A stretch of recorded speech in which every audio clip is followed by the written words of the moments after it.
This episode is brought to you by World Remit. Christmas is coming, and if you haven't sent your balikbayan box yet, it probably won't arrive before the 25th. But we've got you covered. You get $10 off your first transfer with our promo code CHEATAU for Australia, CHEATUS for the US, CHEATCA for Canada. So if you don't know what to send your inaanak in the Philippines, be lazy like me. Pera na lang. World Remit.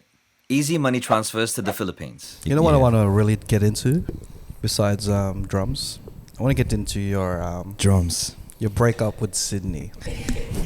Yeah, what happened? So, you know, technically we're part of Sydney, so you kind of broke up with us. Sydney broke your heart? So what was the meaning behind breaking up with Sydney? Because you grew up in Sydney, yeah? No, I grew up in Melbourne. Yeah. And then I came to Sydney after Soothing Bands. Yeah. Thinking that I could ride the wave and like get all this work, and then got here and there was no work. So it wasn't working for you in Sydney? It wasn't working, yeah. And then Sydney was just taking all my cash. Oh, no. You're going all these fancy places and stuff. And not getting anything in It return. does sound like a breakup. Had the fancy office, had like the place in Zetland, and then was just leaking money constantly. Yeah, just bleeding. You know? Oh, man. I bounced when Sydney was like $800 a week for rent for a 2-bedroom apartment. I was like, nah, man, I can't do it. Too expensive. Yeah. So then now you made a new place in Newcastle, 2 hours up from Sydney. So how do you feel there compared to... You're like a new man. You look rejuvenated. Yeah. Look, man, like Newcastle's a vibe. Yeah, there's a huge art scene there. There's a lot of live music, and I feel like artists are very different. There's a very different breed there, and it's just all about practicing art. You know, it's not trying to be fixated on like creating work to demonstrate and art and exhibit and. You can get that in Sydney too. It's just that we're just expensive. Yeah. Well, it's like, but like all the artists there, they don't look like artists. They all look like tradies, because they're constantly working with their hands, and you know, it's all sort of, a lot of it is manual labor. Yeah. But within that manual labor and like steel and carpentry is like sculptures and things that they build, extraordinary things that they build there. Yeah. Well, welcome back to Sydney to your ex-girlfriend. So, is there anything you would like to say to Sydney? Your ex-girlfriend. Since you're back from it's been like 2 years now. So it's been 4 years. 4 years. Yeah, 4 years. That's nearly half a decade of not talking to Sydney. Is there still love though? Is there still love? No, I have a lot of love for Sydney. I do. I still have a lot of love for Sydney. Newcastle's not going to like that. You go back to Newcastle, and then everything is all quiet. Yeah. It's like Newcastle's giving you where the have you been, silent JD? treatment. Where have you been? I can smell Sydney smell on you. Marrickville on you. Smell Sydney on you. I can smell cinnamon on your collar. Smell Parramatta on your neck somewhere. You've been to Surrey Hills, haven't you? Like, are you okay, Newcastle? And then Newcastle's like, nothing's wrong. Oh man, that's funny. Well, yeah, welcome back to Sydney. Welcome to the show. Thanks for taking the drive. Yeah, of course. And then on a Sunday morning, Sunday afternoon. And all right, let's start the show.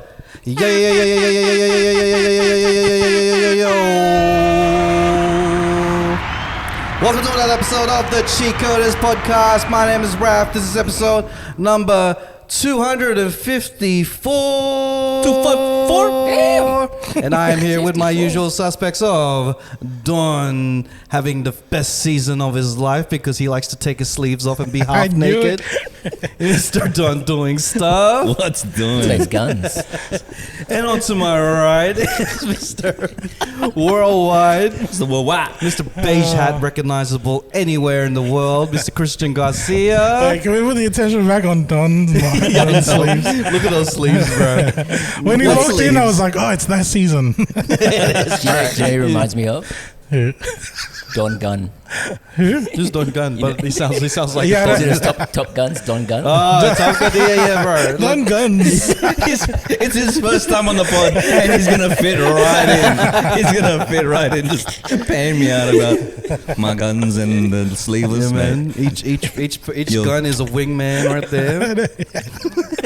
Daddy, you're gonna fit right in. Oh my God. This is Fit need, right in, man. and this is for speed. Right. Thunder and So lightning. well, let's do a sidetrack from for Don. How do you feel this season? You feel like your summer bod is on the way? You're we have ready, a- yeah? You're prepared. Are we bro. having a hot Don summer? Probably not, man. Probably not. We're just gonna get a quarter of it. Just sleep, Stress and bad food choices have not put me in a good position for summer, but that's all right. I'm still gonna be doing This what I. guy, look at his fucking arms. bro. I'm not in a good position, bro. He's flexing right now. He's in a good position. Depends on the lighting and stuff. Yeah.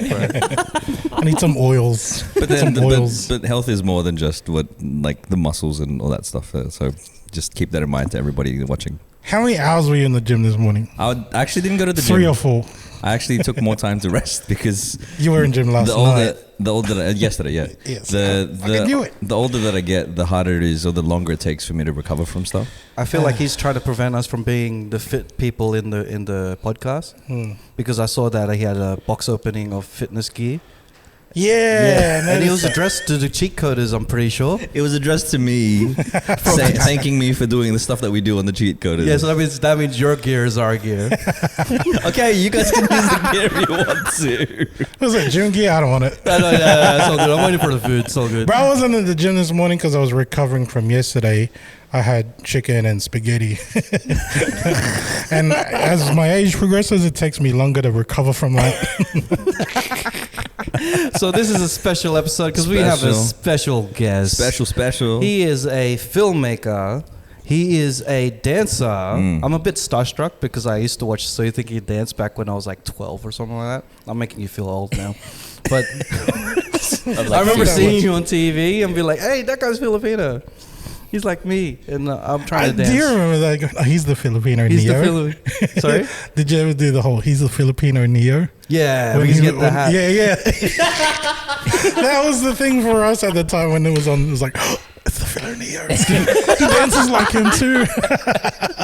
The Filipino Neo, bro. Yeah, because that was the same time when Neo came out. That's Yeah. yeah. So you were our Neo. We claimed you for Ninong Neo. You are Ninong Neo. Give it up one time for Joe the Carteret.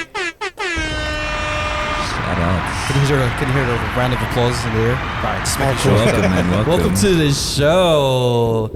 So, well, I wanted to talk about many things on the podcast with you, especially your story, because you have one of the most tear-jerking stories. I'm guaranteeing you, there's a disclaimer right here, right now. If you are a human being, you are gonna cry. Yeah, get yourself some box of tissues. this We're gonna bro. jerk some tears from you. Or whichever.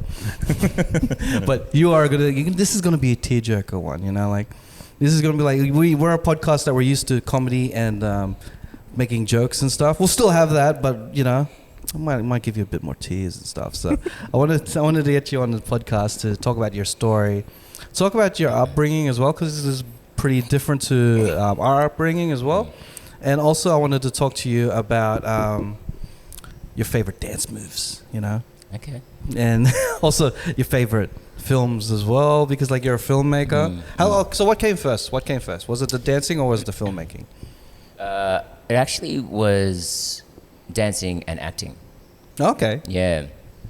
I got into just dance when I was pretty much when I first got to Australia. I was sort of, I remember the first person I saw on television that reminded me like me was Michael Jackson.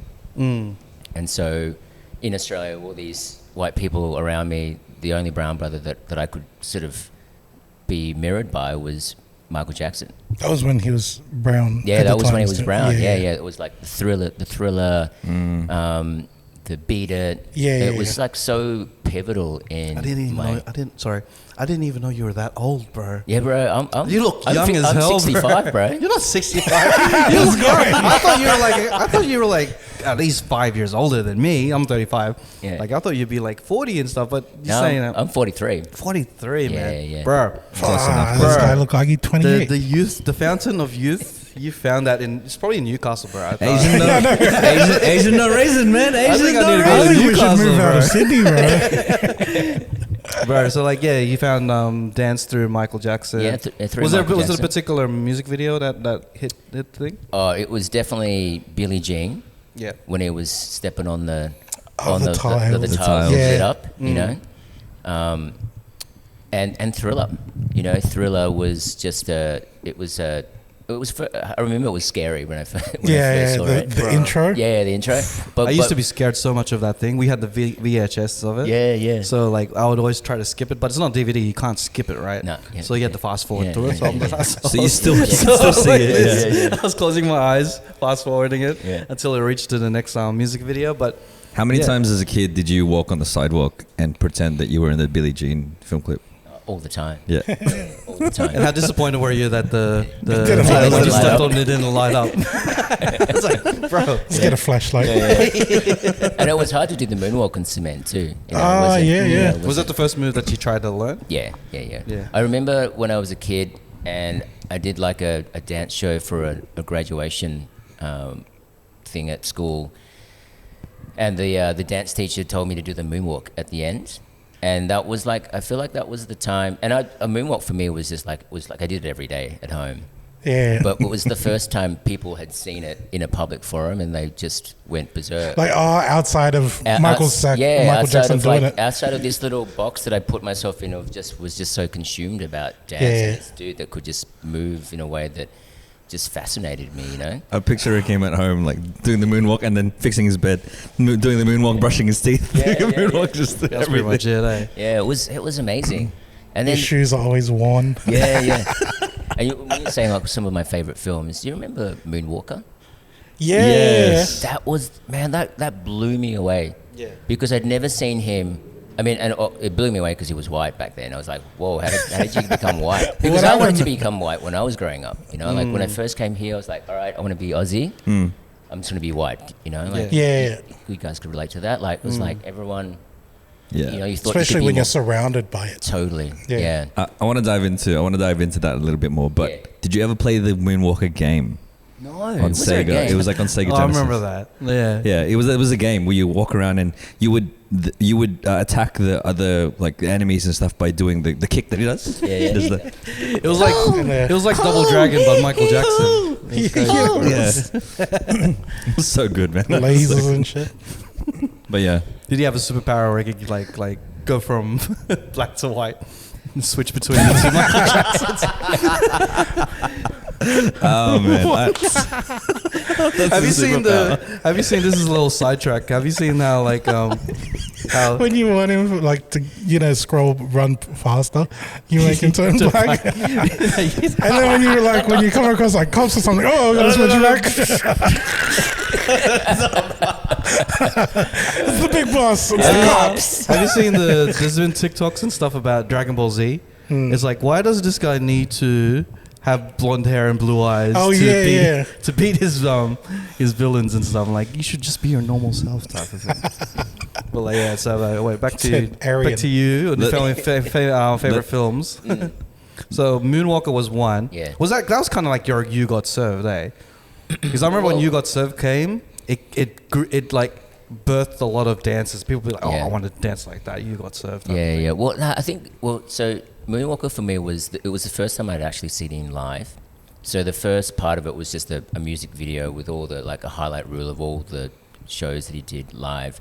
And and these people were just like screaming and yelling and crying over this dude. Yeah. And I was fainting in the fainting, and I was Yeah. like, it really validated how extraordinary this guy was, because I thought it was just my own little kind of, interest and the way that I just wanted to express myself. But just seeing him affect so many people, and then Smooth Criminal, seeing that music video, and I think that film clip that piece of work really affected everyone's creative arts, like everyone's craft. You know, all the big names, Usher, you know, all those guys, like all just influenced by Michael Jackson in that film clip. And I saw some of the BTS videos about that, and just how like that amazing routine only just kind of came together on the day, and they were all like jazz dancers, and like they just had to learn a new like I think there was the original choreographer got sort of sacked, and there's someone else came in, and it was just this huge story. But then it was like, and then they showed you the behind the scenes of the famous sort of lean in move, you know, and for any dancer and for any sort of creative, that was a real pivotal moment. And then the film afterwards was, so it was those three things that kind of really shaped what I did for the entertainment space and the arts and the dance, but then and then the film side of things that kind of really, I felt like made a huge influence and an imprint in what I do now. Yeah, I love it. Did you try to do the lean in move? All the time. All the time? How far did you go until you realized until you realized it was a trick? yeah. I was trying to train myself. I was like, how far can I go? How far can I go? He's like, my core doesn't work that way. My calf muscles hurt. Hey, as a Filipino, calf muscles is a thing, so like it might have helped. But like with the dancing, so you've been how long have you been doing dancing? Like for like I don't know, 20 years. 20 years overall. You know, from like in the living room to finding a dance school to teaching in Melbourne to traveling overseas to the States and Europe and all that sort of stuff, and just seeing like this international language of dance. So you think you can dance, and then I taught for a few years after that at Sydney Dance Company.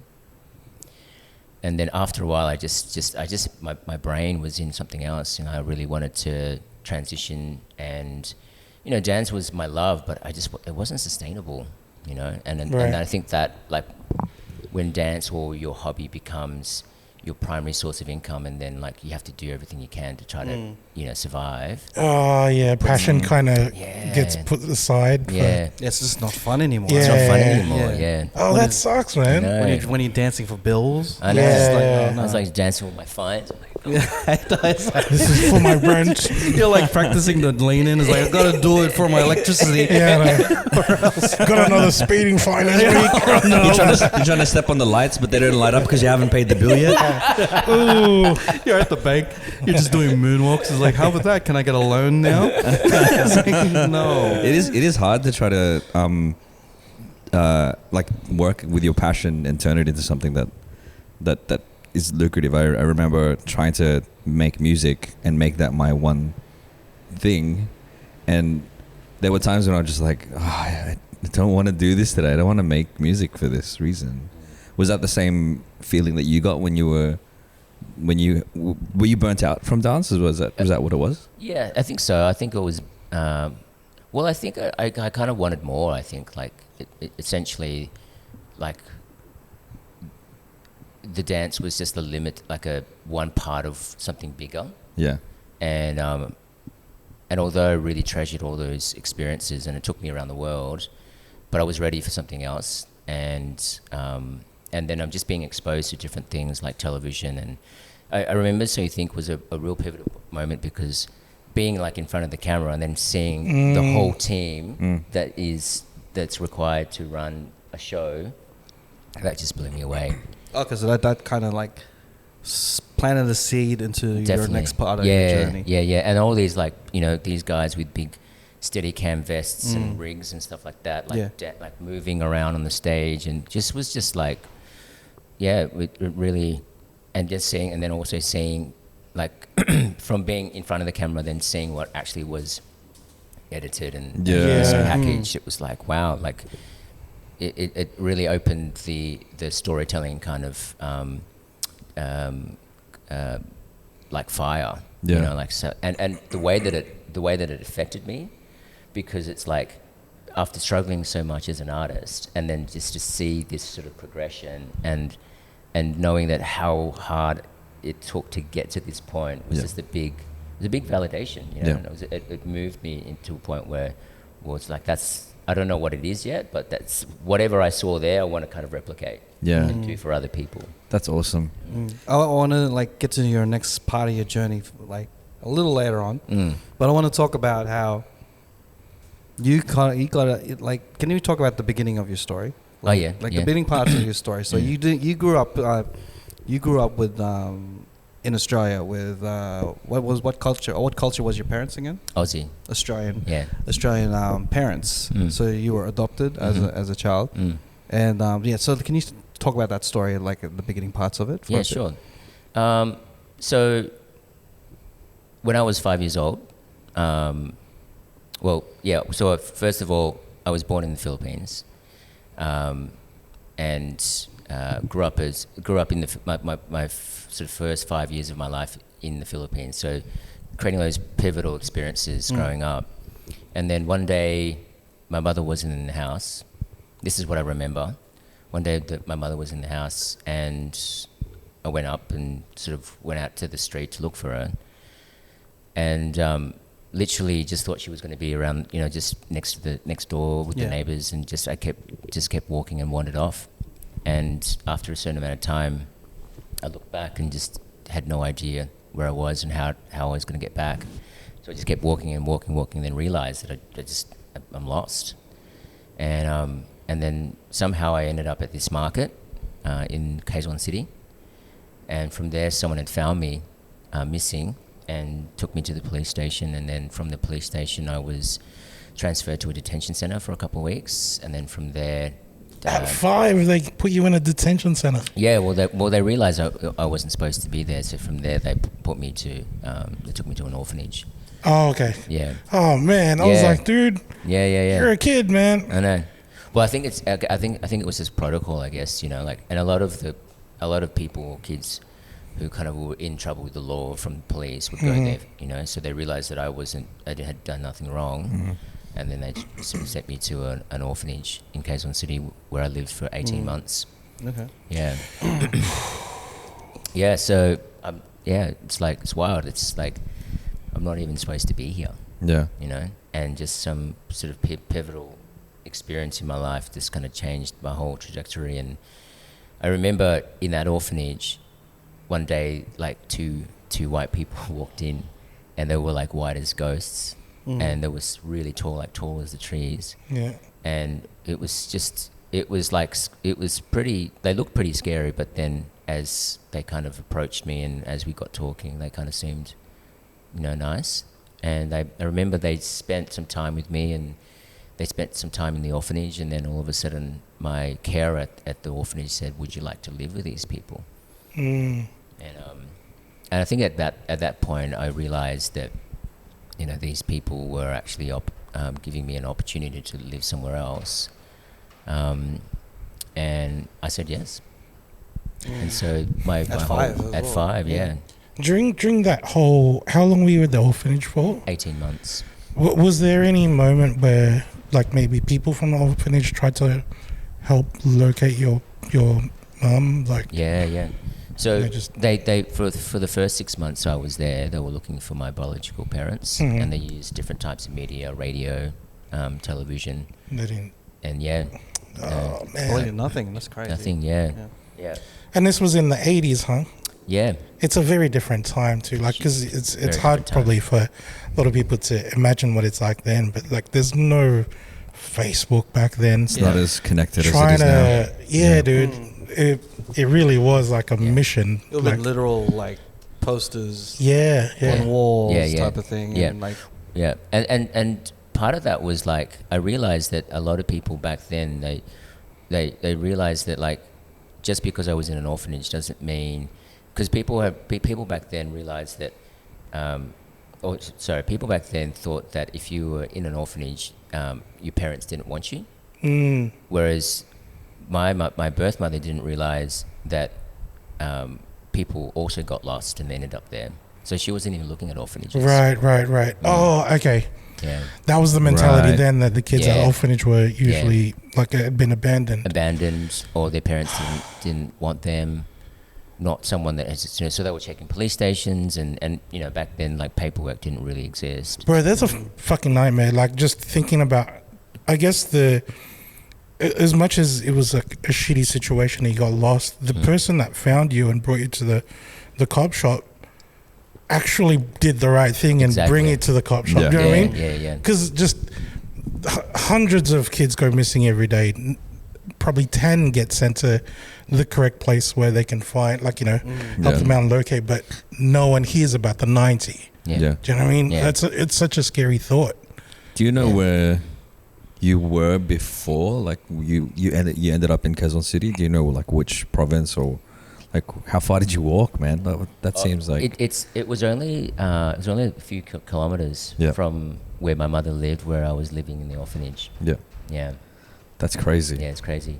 And back to what you were saying too, I always reflect on that day, and that like my whole life could have been totally different if it wasn't that act of kindness from that guy, from that man who found me, this taxi driver that found me. And every year on 4th of August, which has been given to me as my legal date of birth, the date 4th of August being the date that my adoption papers were processed and I was eligible for adoption, because at one point I was just a foundling. Because, like, one, they didn't know my name until like a couple months, until I kind of told them what it was, because after sort of suffering from so much trauma. But yeah, August 4th is a day for me to really like acknowledge that guy who had just, from one simple act of kindness and doing the right thing, has changed my life, and I wouldn't be sitting in this chair if it wasn't for that guy. Yeah. Jose Mansolo. Oh, you got his name? Yeah, Jose Mansolo, his name, and shout outs. And I got his middle name. So my name is Joel Mansolo de Carteret. Joel being the way that Filipinos say it. Wow. So I've got three. I got like a Filipino name and an Australian name. That's really cool, man. Yeah. Wow. That changes the whole idea of a birthday in itself, because it's like I always think of my birthday as a time for me to thank my parents. I always try to buy a present for my parents on my birthday, and they're always like, "Why are you giving us a present? It's your birthday." And I'm like, "I didn't do anything on my birthday." So I just turned up. All I did was like, "Hey." Yeah. But you got evacuated that day, though. Yeah, exactly. I got evicted from my house. You got evicted, yeah. But like, yeah, man, that's I think that birthday, your birthday would be. So you're not really 43, are you? Well, here's the thing. So Friday was my actual real birthday. The one that just passed. The last. Oh, well, you were a Scorpio. 10th of November. Yeah. So. And I actually gave a little speech, and I said, like, I've only been celebrating this 10th of November birthday for only 6 years, because till then I didn't even know what my real date of birth was. Yeah. So 10th of November is like my actual biological birthday, Right. which I only found out when I found my birth mother. Yeah. And when I found my birth mother, we went to the church that I was baptized. And found your papers. Found my papers. And it was one of the things that was on my list of, like, because I knew when I went to the Philippines, it was impossible. It was a foundling. There was no, when they took me in, or when I was taken to the orphanage, I had no records of who my parents were, their names, where I lived, nothing. Yeah. It was pretty much how it was. Yeah. When you left it. Huh? Exactly. Yeah. So I knew that it was impossible, but if I thought, like, maybe if I could just somehow maybe find something that was, like that slipped off the desk at the orphanage, and they will realize that this piece of paper that kind of got, like, we know your real date of birth. It was that was one of the things I wanted to know, because growing up, I thought I was a Leo, right? So Leo, and I was like looking at those Leo traits, and like, for three decades. This isn't me. For 3 decades, I was like, I'm this leader, I'm this fierce, and then realized, like, actually that is not my real birthday, So when people used to ask me what star sign are you, I'd be like, technically I'm a Leo. Yeah. And they'd be like, technically, what does that mean? And I'd explain, and they're like, oh, that's interesting. So yeah, and that was like, like a big identity thing, to know my actual real date of birth was a big thing for me. So what's your star sign in your real birthday? Scorpio. So when you found out that you were a Scorpio, were you happy or disappointed? It made sense. It makes sense. It made sense. He's like, that's why. Oh man. I'm so sensitive. Oh, that's why. All this time I thought it was a Leo because Leo's what's the main traits of a Leo? Like they're like a leader and all like that a stuff. leader, Leaders, lion, yeah. ferocious, type of thing, and then you're like, maybe something's going on. Okay, now you found your So even growing up, I was like, not only I was trying to be white, but I was trying to be Leo. And it wasn't even both of Oh them. man, that's trying to be a double trouble. ferocious leader, A ferocious white guy. ferocious white guy. This is a sensitive Filipino bloke.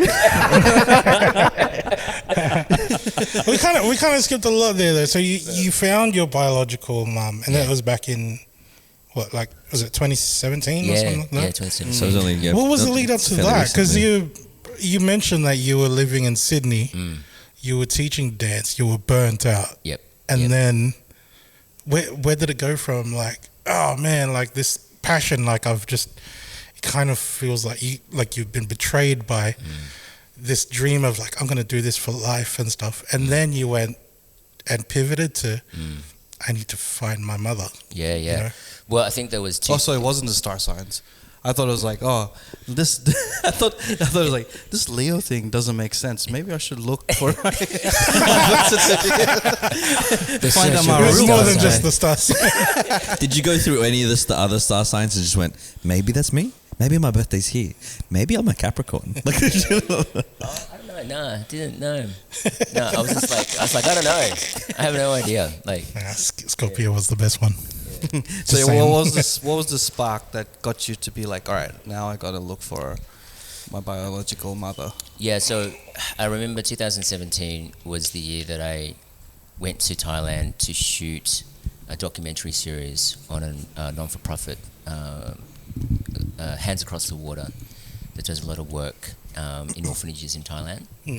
And so I was there in the orphanages shooting these kids, and just had this remarkable interaction with this little boy.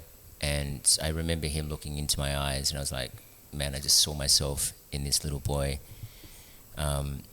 And a lot of because it's Asia, like a lot of the landscape and like the orphanage looked like my own orphanage. Yeah, familiar face. Yeah. And that sort of, because I'd only gone back to the orphanage when I was 18.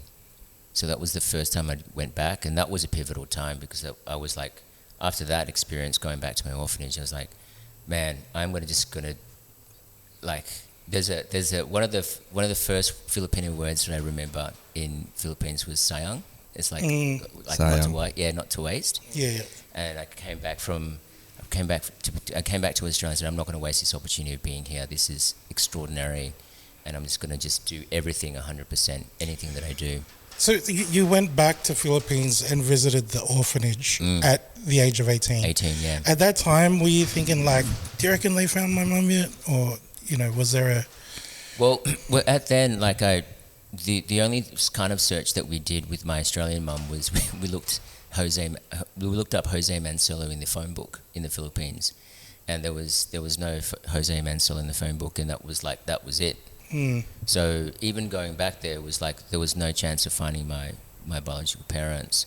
But what it did was the interactions with the kids in that orphanage made me realize that, like I was blessed to have gone to a good placement in Australia. Yeah.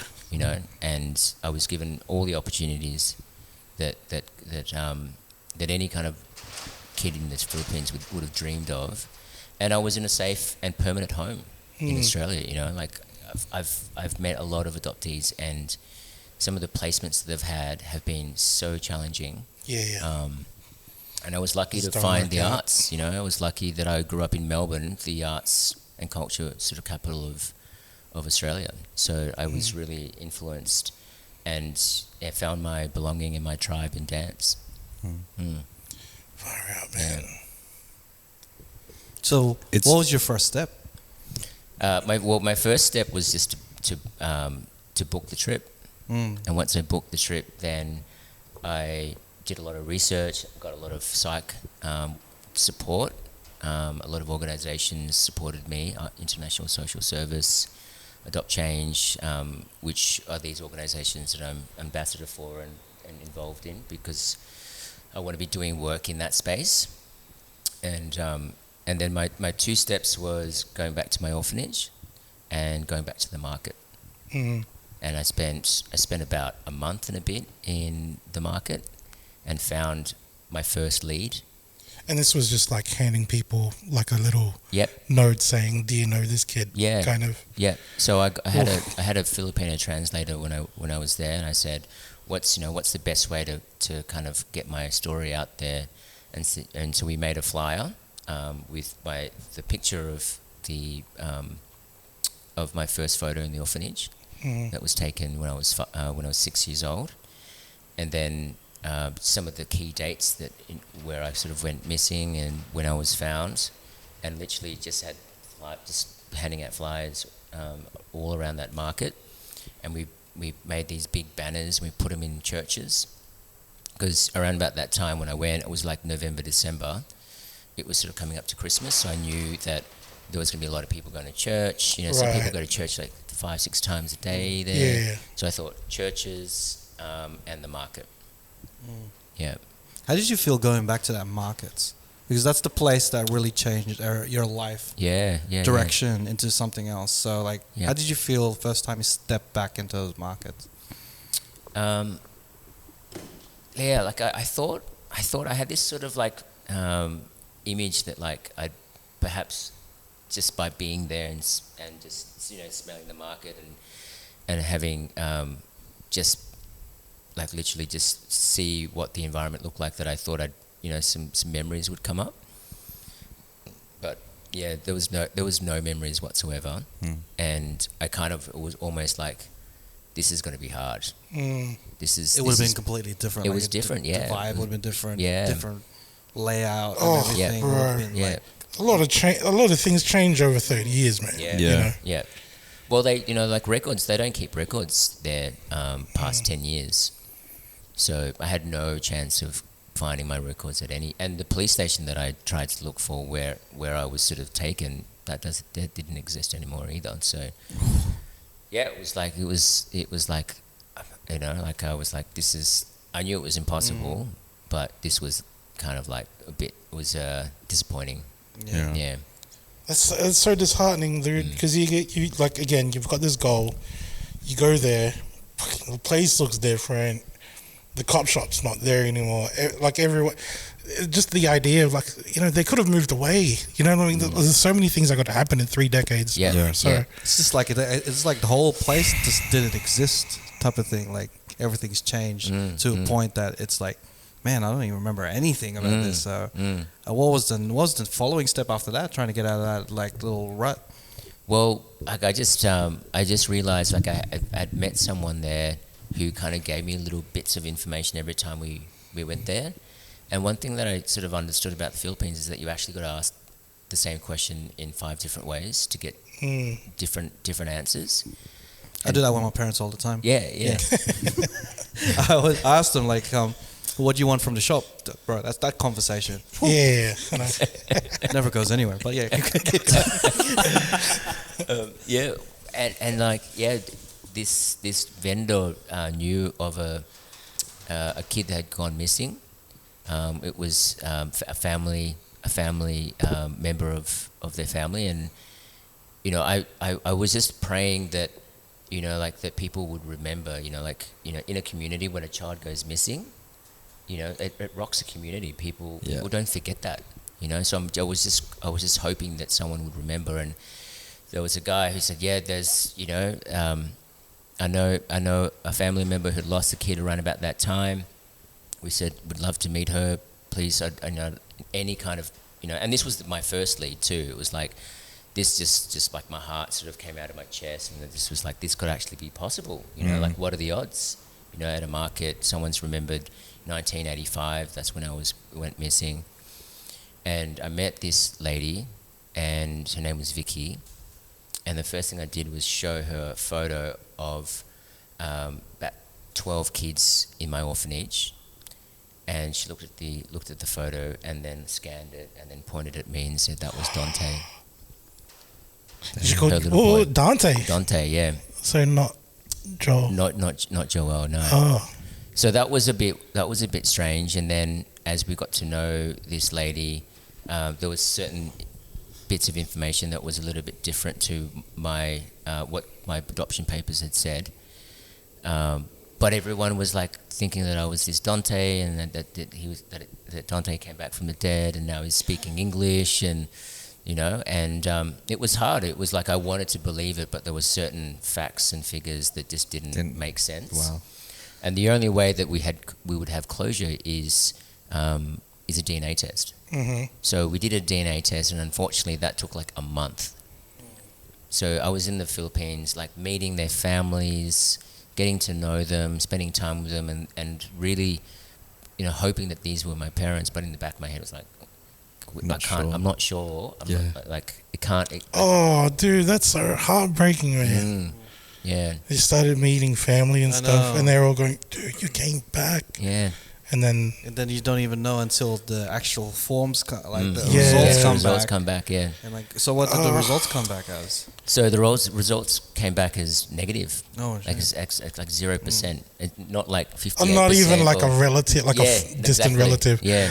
Oh wow. Yeah, 0%. But that was devastating, and I remember like when I received that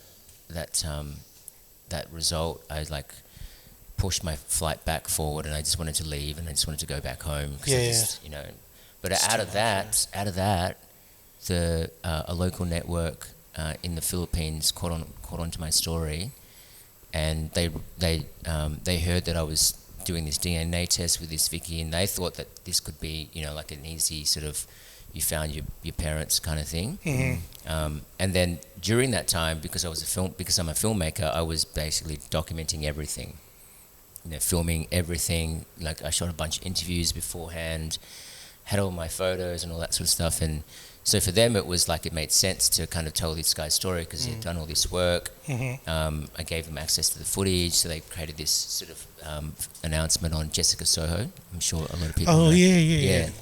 And so Jessica Soho was this television show that sort of specialized in reuniting families in the Philippines and abroad. And when that episode was released, someone contacted me on Facebook. It was someone that had lived with me in the house that I had walked off from, and she was living in Japan. She'd migrated to Japan as a nurse, and she recognized me and contacted me and the show and said that's Joel and his. She got that name right at least this time. Yeah, and that's like, this has to be it. And then that was when I found out that my mum's name was Linda. And she lives in Japan as well. That's saying that story as well. Comparing it to 15 years ago, the thing that you said was Facebook.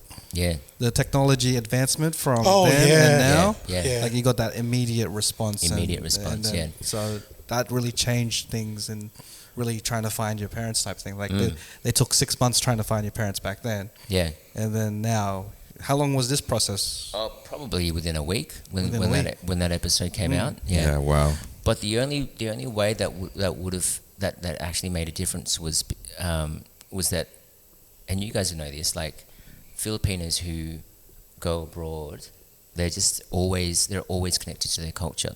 So no matter where they are, they always have the Filipino channel.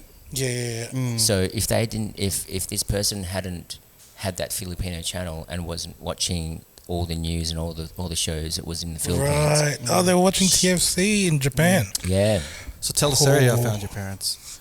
Pretty much. Yeah. Because they were waiting, watching Teleseria, and then after I was like, got some news break come out. Yeah. I was like, oh, hey, here we go. Yeah. So I love how the thing that we always joke about, as kids, it's like, I always have TFC on. TFC's always on when I get home. Like, I want to watch my shows. My parents never bought TFC only because my dad never wanted to pay for it. He was like, television should be free, right? I'll buy the television. That's it. One of cost, and that's it. But now, he always watches like YouTube, like ABS-CBN on YouTube, and like he just streams that almost constantly. Almost constantly. He doesn't need a Netflix subscription or a TFC. He just watches everything on YouTube now, man. And I think now the internet will probably even connect us even more to 100%. Even more than TFC could. So that's crazy that you were in Australia, you went to the Philippines, and it took someone in Japan to actually help you find who your mom, your biological mom was. Dude, what a story. So that at that point it was like I'd seen a photo of me, the very first photo I'd ever seen before the photo in the orphanage. So it was like this 3-year-old sitting they had a photo of you. Yeah, a photo. Yeah, she sent in a photo of my birth mother and me sitting on a knee. Shit. Yeah, and immediately I was like, "No, that's not me. I'm too fat." Yeah. What are you doing, like popping luck into the spot? It's too chubby, bro. No. They send you a picture. They send you a picture with a kid with abs. That's me. That's me. I'll go to that one. Yeah. It was wild. Like it was just so wild to see a photo of you. Yeah. Before the very first photo that I only knew of, which was the photo in the orphanage. Yeah, it's a photo that you didn't know existed at all. Yeah. And it would have been an old-looking photo as well. Yeah, it's it was like old. Nothing digital or anything. School, It was like mad old school. And she'd contacted her sister in Manila and said, "Get those old photos out of the tin can." Far out. Yeah. So they kind of got this tin can, all these photos of me as a little kid. Wow. Yeah, it was wild. They hung on to that, dude. You went missing 30 years ago. They hung on to those photos. And that's another thing that we always joke about, keeping tin cans and the cookie boxes. And we're like, why do I always keep it? I'm surprised it wasn't an ice cream container. It's the cookie tin. One cookie tin is for the sewing materials, and the other one is for Joel's photos. Yeah. Well, you know why? You know why they put photos in the tins? Is because like a lot of houses go up in flames, like to catch fire. Yeah. So like it protects them. Oh shit! You won't burn through the thing. Well, yeah. Oh, that's why. I'm thinking like it's got to do with like it helps the actual photo preserve itself type of thing. I'm assuming so. Because like, had many functions, I guess. I'm guessing that's kind of like that too. Thank goodness for tin cans. Thank goodness for cookies. Thank goodness. It's the Danish ones, the blue tin can. I know. We get that 2 for 10 at Costco. That one. So there are all these photos that they sent it to, I imagine, over Facebook or Facebook, yeah. And then you saw them. Were you in Philippines at the time? I was in the Philippines, yeah. And then from there. Did they tell you, okay, your mum's in this place? What happened then? Well, so from there, I was able to go back to the house. Yeah. Where I'd walked off from. Yeah. Because it was still there. It was still there. Oh shit. Yeah. And then started hearing all these stories, and I realized that my mum's name was Linda. Wait, so okay, you mentioned that earlier when the person from Japan said, your mum's name is this. Yeah. Because at the age of 5, mum doesn't have a name. It's just mum, right? Mama. Yeah, it's just mama. This is, okay, now I'm piecing this, because I'm thinking like, why couldn't they find your parents at the orphanage? Because wouldn't you just tell them the name? But when you say, my mum's name is Mum, they're not going to find Mama and Papa. No one. Yeah. I didn't really know my mum's name until like 10. Yeah. You know what I mean? Like, because my mum has a long name. Yeah. Like if I knew, if it was probably short, I'd probably learn it by like just 7. Nana. But like it's always just wait, long first name or long name in general? This is my mum's name's Illuminata. Right. Like Illuminati, but with A. That's all I remember it. That's gangster. So it's Illuminata, and then her friends call her. She's friends with Beyonce and Jay-Z. So it's like and plus you have the whole like she's the one who like created triangles and stuff. But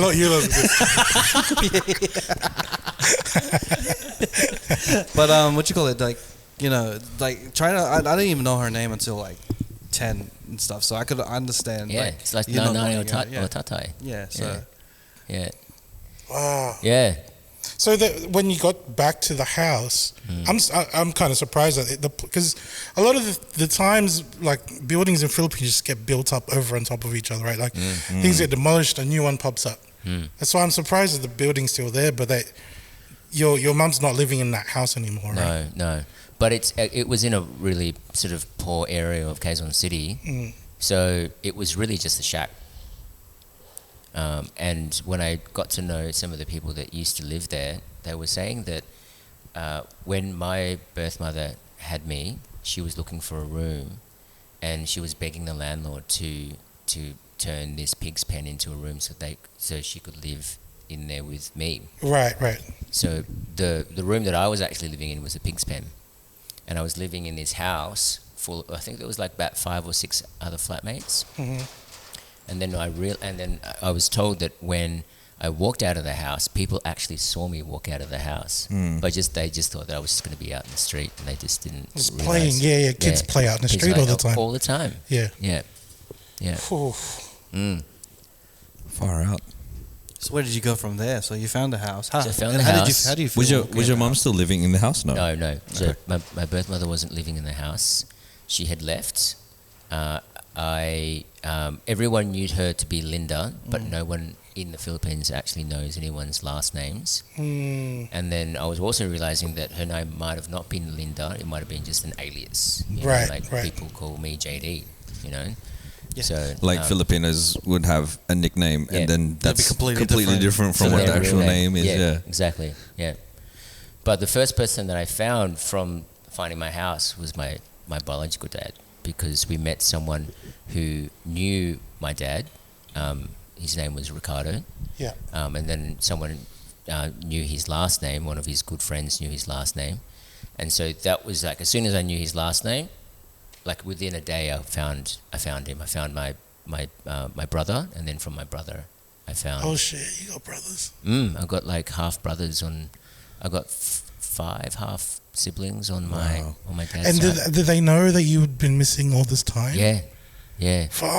Yeah. Because when I found out, I was living with my dad's parents. I was living with my dad's family at the time, because he'd migrated to the States, and he left me with my with his family, because my birth mother sort of left and kind of, I think she had suffered from depression or post. Yeah. So she was sort of it seemed like from the stories that I heard, it seemed like she wasn't fit to look after me. Yeah. My dad was looking after me. He migrated to the States, left me with his family. So I grew up with these kids, and then people they would always like, it was always like the story of the sibling that sort of just went missing one day, and so just met all like... That's so depressing, dude. It's wild, man. Like for the last 30 years, they just been living thinking that they had a brother. Do you know what I mean? Yeah. But just like, no one knows what happened. Yeah. Fucking hell. And then out of nowhere, you message on Facebook. And he was in America? Or the brothers were in America? He was in America, yeah. And they still had contact with your mum? No, my dad. Oh, okay. Yeah. So my dad, when I met my dad, he didn't know where she was, and he didn't even know her real name or her last name.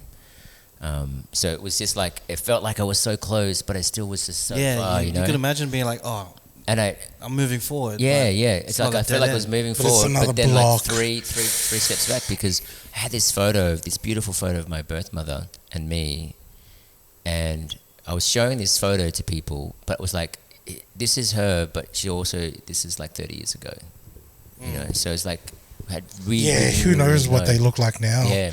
What, we didn't have that technology where it shows like ages somebody. Yeah. Just wait for AI. Well, so when you messaged your brother, your dad, like, how did that interaction go? Yeah, that's kind of like a... Are you sure you're my son, dude? Because fucking 30 years ago they went missing. I don't know who the fuck you are. Like, you could be anyone. Yeah. Like, what was that like? Oh, it was pretty moving, man. It was like, I think it was more moving to had this conversation with my brother, Jury, and he was like, he kind of like broke up like in tears on Skype, and he was like, man, like, you know, like we were like, I feel really bad because we were really mean to you, and like and then you went missing, and it just felt really bad, and they were like, thank God you're alive, and I'm sorry, and that was I remember that was like full. Yeah, older brothers. I lost my shit. Yeah, I was just like, if the first time I had this sort of sibling love and sibling kind of interaction. Yeah. Fuck. That was like heavy, like, bro. you know, biological. You know, Yeah. like, so growing up, I had no siblings, like no biological siblings. I grew up with an Australian sister, and she was my sister, but no one that kind of even like looked like me, you know. So when I looked at Jury, my brother, he was like, he looks like me, you know. And then I looked at my dad. It's like, I look like my dad. I look like my mom. Like, it's wild. It's like, for an adoptee to see someone that looks like you was really grounding for me, as for someone to like, okay, now I know where I come from. Yeah, wow. I'm a descendant of this person. These are like my siblings. This is my country. Yeah. Things were kind of falling into place, but still there was a block. There was a block of like, you still haven't found your mum. Yeah. So I hadn't found my mum. It was about a few weeks till I had to leave. Yeah. Like I had to leave because I was just running out of money, running out of time and patience, and I just was really tired. You know, like I was basically looking for my birth mother full time. So every day it was either a radio announcement or going to the market or following up a lead, or going on a TV show. Yeah. Jessica Soho. Yeah. But I think what really, and then we did another episode. So there was like all up there was like 3 episodes, and which was very rare for Jessica Soho, because there was no one on that show that had like three episodes. Yeah. But the Filipino public in the Philippines were like, we need an ending. Yeah. You know? They're invested. They were invested, like, you know, and the channel, and they were like harassing the channel, like, we need an ending. Better help his, you know. Do your job, Jessica. Yeah. Find this guy's mum. It was the comment section before the comment section.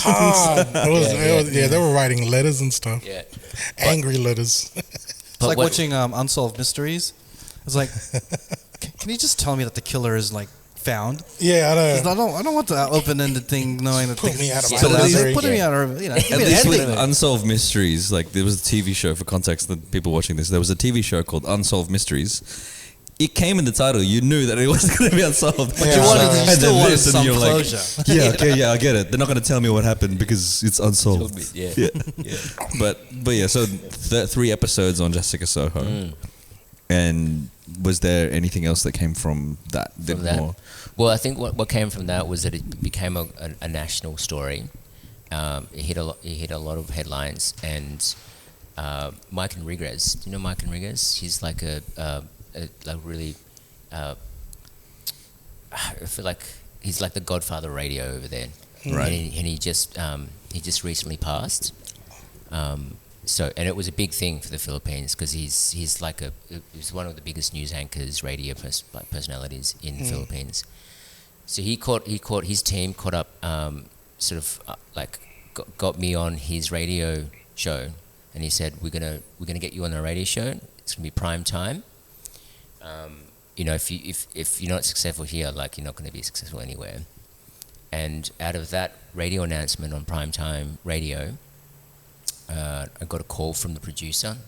They said, we might, you know, have found your mother. Yeah. You know, because they can't say it, because after last time. Yeah, exactly. You know, but she wants to meet you, and she wants to meet you back at Munoz Market, which is where I was found. And so we had this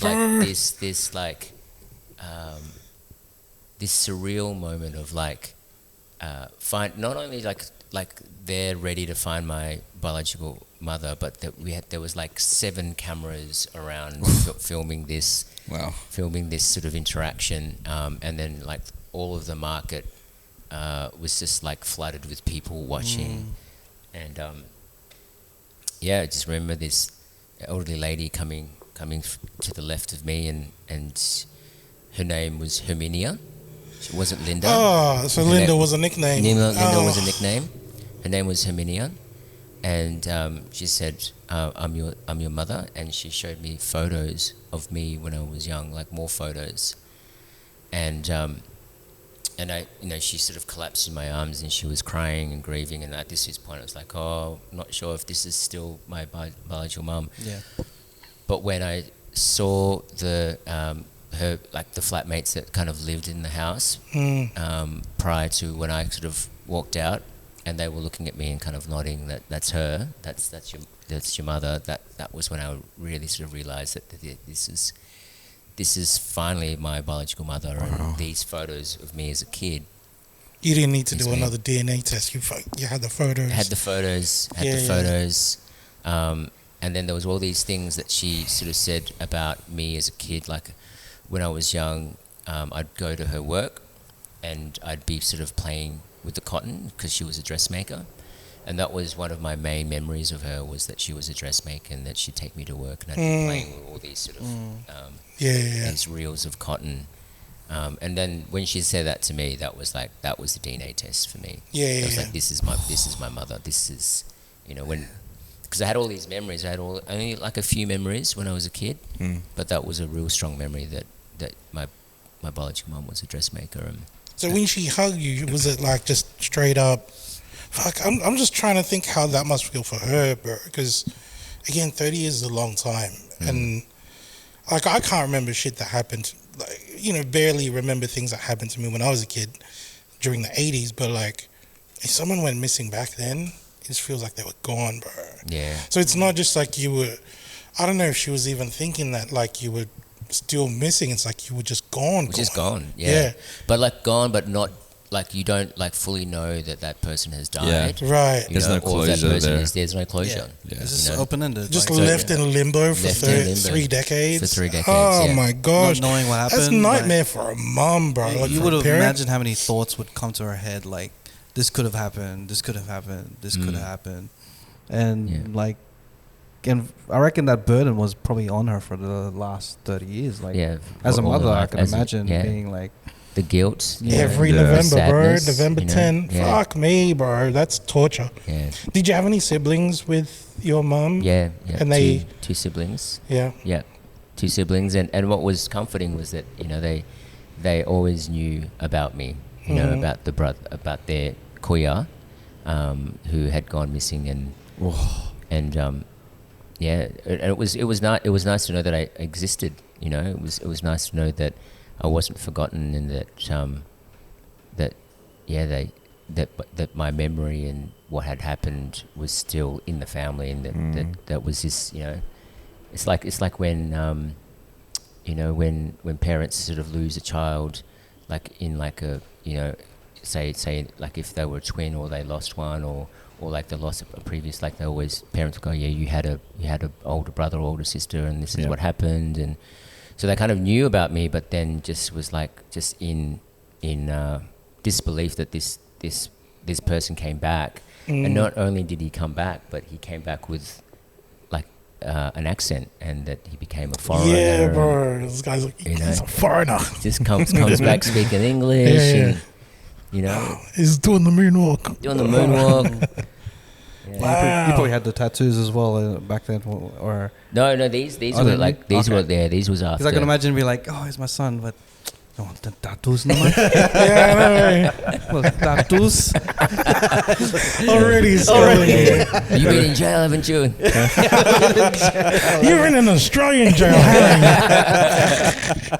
Are you doing drugs? Bro, did she go, I told you not to go out that day. She could pile up, bro. Oh, that was a 30-year hiding, man.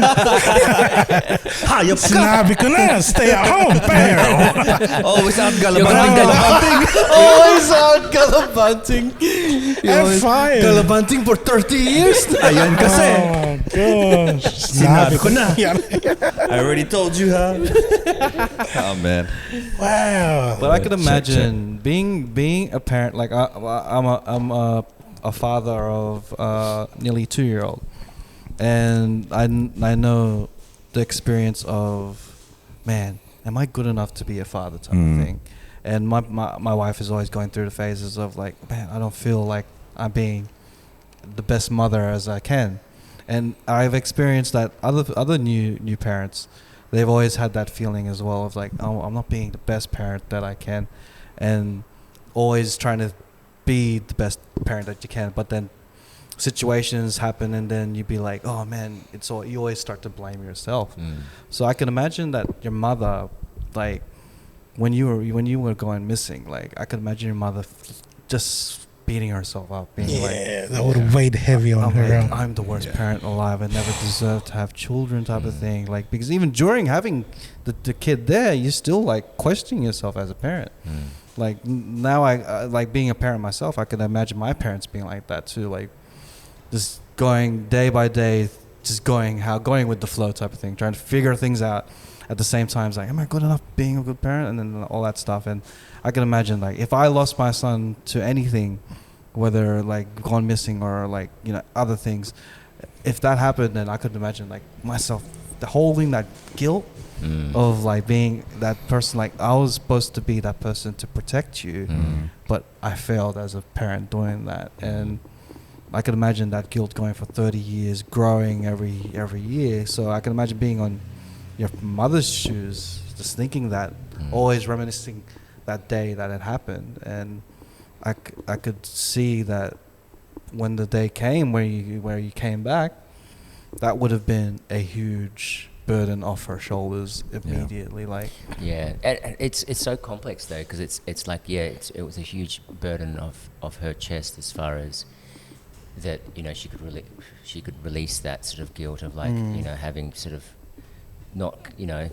wasn't her fault, but at the same time, I remember it was like there was just so much sadness then after that was like the years that we had lost, the 30 years we had lost of connection and those memories, and being the oldest, you know, like that's, you're never gonna get that back. That's not gonna come back at all. Like, your facial hair now. You're like taller than her and stuff. Like, oh, you missed the kid days. It's like, was she relieved that even though you weren't raised Filipino, you still could dance? Did you dance on the day? Bro, I was just like, did you show the episodes of So You Think You Can Dance? Like, look, I was on TV. Yeah, just straight up. My son is such a good dancer.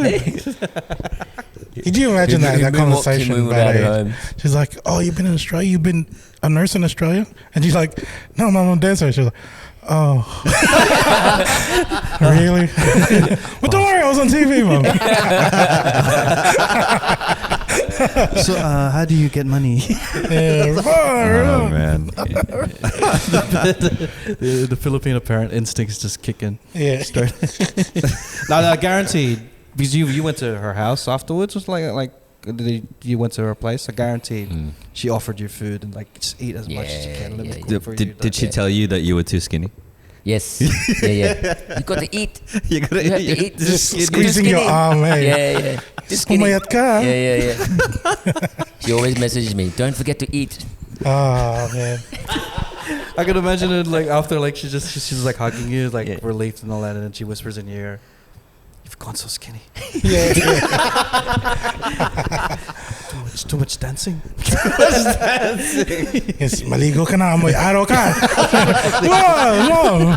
We just reunited. After 30 years, take a bath. Just tell me off when the cameras are off. I was just always just saying, what are you saying? Because I don't speak Tagalog. Oh no. Do you know any Tagalog? You mentioned you know the word sayang, but like do you know any other Tagalog? Like I always say like survival Tagalog. You know, like baon. Yeah. Anything to do with it's all food related. All food related.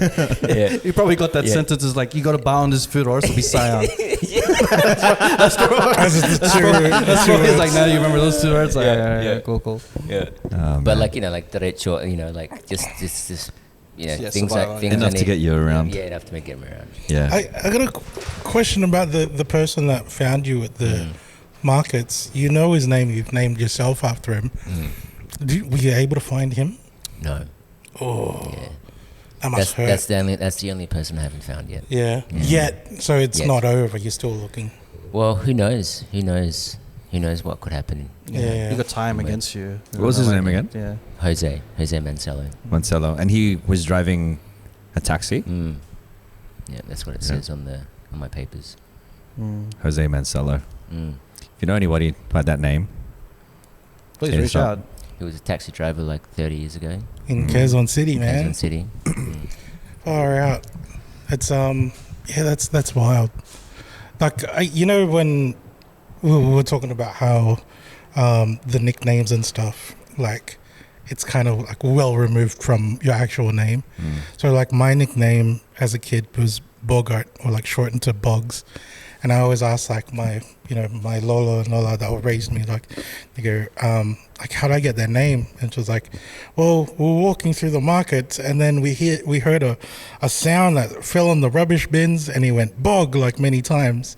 And then we found you at the market. We just took you home, bro. And it was like, there's always a joke like, oh yeah, we just found you at the market. So, and we called you Boggs because of the sound that it made. But yours kind of like the reverse story, dude. Like the other way around. Like you went to the markets, but you got found and went overseas, bro. Like, oh my gosh, it feels like, I don't know. It's like a parallel universe kind of thing. Yeah, like a sliding doors moment. Yeah. So like, did you ever find out why your mom wasn't at home at that time? Yeah. So it was quite often that I'd be going to her work. But that particular morning, I was still sleeping, so she decided to leave me at the house and come back after lunch to get me. Okay. Oh, so she was just at work, bro. Yeah, she was at work. Yeah. that's rough as well, because like most people, she probably wouldn't have been able to afford daycare. Like daycare is not a thing in the Philippines. No. Your relatives or your grandparents like will take care of you. Yeah. As I said, I was in a house full of people. There was like 5 or 6 housemates there. So yeah. So you were everyone you weren't alone. I wasn't alone. Yeah. Far out, man. I could just imagine another parallel. Would you? You probably thought about it as well. Parallel universe. If she woke you up on that day, and then took you to work, and then like this whole situation wouldn't have happened, you would have been a completely different person living in the Philippines or probably somewhere else. Like this person would be completely different than the person that came to Australia. Like, just imagine being. Man, I had a. So when I was in the Philippines, I always had a camera on me. Yep. And I'd always take photos of everything that I saw. And in the Philippines, all these jeepneys. And on the jeepneys, you know how they're really colourful? Yeah. And then there's always like the name of the jeepney driver on top of the like a sign on the front. There was a jeepney driver. His name was Joel. I took a photo, and it literally was like another version of me. I would have ended up being you. It would have been me. I would have ended up being a jeepney driver because my mum's partner at the time wasn't my dad, my biological dad, but he was a jeepney. He was a jeepney driver. And when I was growing up, I thought he was my dad. Right. So that would have been just like a natural thing for you to take on. Makes sense. Business. Family business. Yeah. I would have been a jeepney driver. And I've I got would have this thought photo. rather than being on So You Think You Can Dance, to be like Philippines Got Talent. You know what I mean? No matter what, either way, you're going to be on TV. Bro. Either way, you could be dancing. I wonder. I always wonder that. I always wonder if I had a found dance. Like that would be like, if I could see how my life would be different, I would have really liked to see if I actually had a found dance. Because I think if I had a found dance, that might have been the ticket out of there too.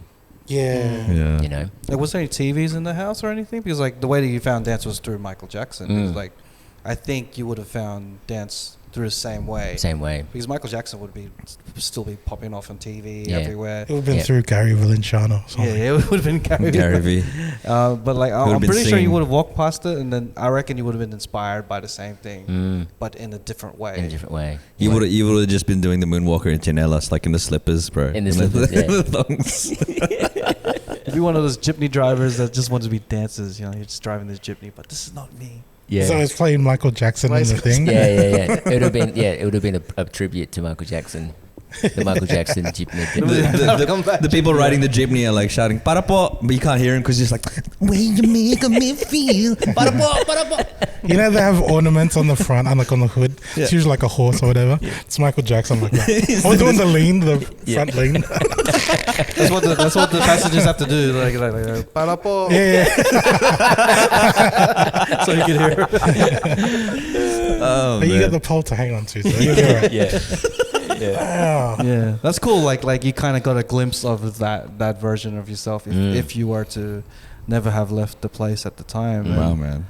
But how did your parents here feel, bro? Like, during this whole journey, like of going back to Philippines twice, and then meeting someone that turned out not to be your mum. Like, I'm pretty sure your mum here would have been like hearing the news of what's going on, right? How were they throughout the whole time? Yeah, so it was my adoptive dad left sort of early, like pretty much when I was 12, when I was growing up. So it was always been my adoptive mum, my mum, and my sister. Yeah. And she was beside herself when I told her that I was going to the Philippines. I think she was really, she was worried about the disappointment that I'd feel and the not being able to move on afterwards. You know, I think that was what really, what was like coming home for her. But she also knew that it was something that I had to do. Right. And she was sort of very much, you know, she was still in Australia when I went over, because I told her I've got to do this for myself. But she was, you know, she knew every update, every challenge, every win, and she was on the edge of her seat the whole time with me. Yeah. You know, because there was only like three people that I was talking to at the time. It was my psychologist, it was my mum, and it was my partner at the time. Right. So they, it was. She was really worried, but I think I guess the gift that came out of this whole experience was that the second time I went back to the Philippines after finding her, 60 Minutes did a story on finding my mother, but they also flew my adoptive mum to the Philippines and got 60 Minutes. 60 Minutes, the TV show in Australia. In Australia. Oh shit. Yeah. Oh shit. that's mad. And So your adopted mother met your biological mother. mum, yeah. And how's that? It was moving. It was mind blowing to see my two mums together and speaking, and I think it did a lot of healing for both of them. Yeah. Because I know that my adoptive mum, there was a bit of guilt around, you know, being the mother that raised me, and there was this sort of, you know, like, am I doing the right thing? Showing photos of him when I was young, and sort of all the memories that sort of, you know, that I got that she sort of missed out on. But I know that my biological mum was like, you know, she was really grateful for bringing me up. And Oh, I'm sure. Definitely. I mean, I'm not a parent, but I don't think that your adoptive mum should feel any guilt in giving you this amazing life. You know what I mean? Like the photos and stuff, if anything, it's always like lightening the load off of your biological mum, because during that whole time, it's just like, it's the what if, you know? And to be replaced those what if moments by, you fucking led this life of, you know, pursuing passion and shit, like, that must be like so much more than, I don't know, like how, like, it's such an awesome gift to give to someone that's lost so much. You know what I mean? Yeah, like she would have felt a lot of guilt not raising you, like herself type of thing, and giving that life to you. But she got the second best thing. Like, you actually had a good life. Yeah. Like, in terms of growing up, having a family, and just being brought up, rather than, because like when people gone missing, everyone's going to think about the worst case scenario. You know, dead, missing, all that stuff. So having that burden off, like being like, oh, he actually had a good life. Yeah.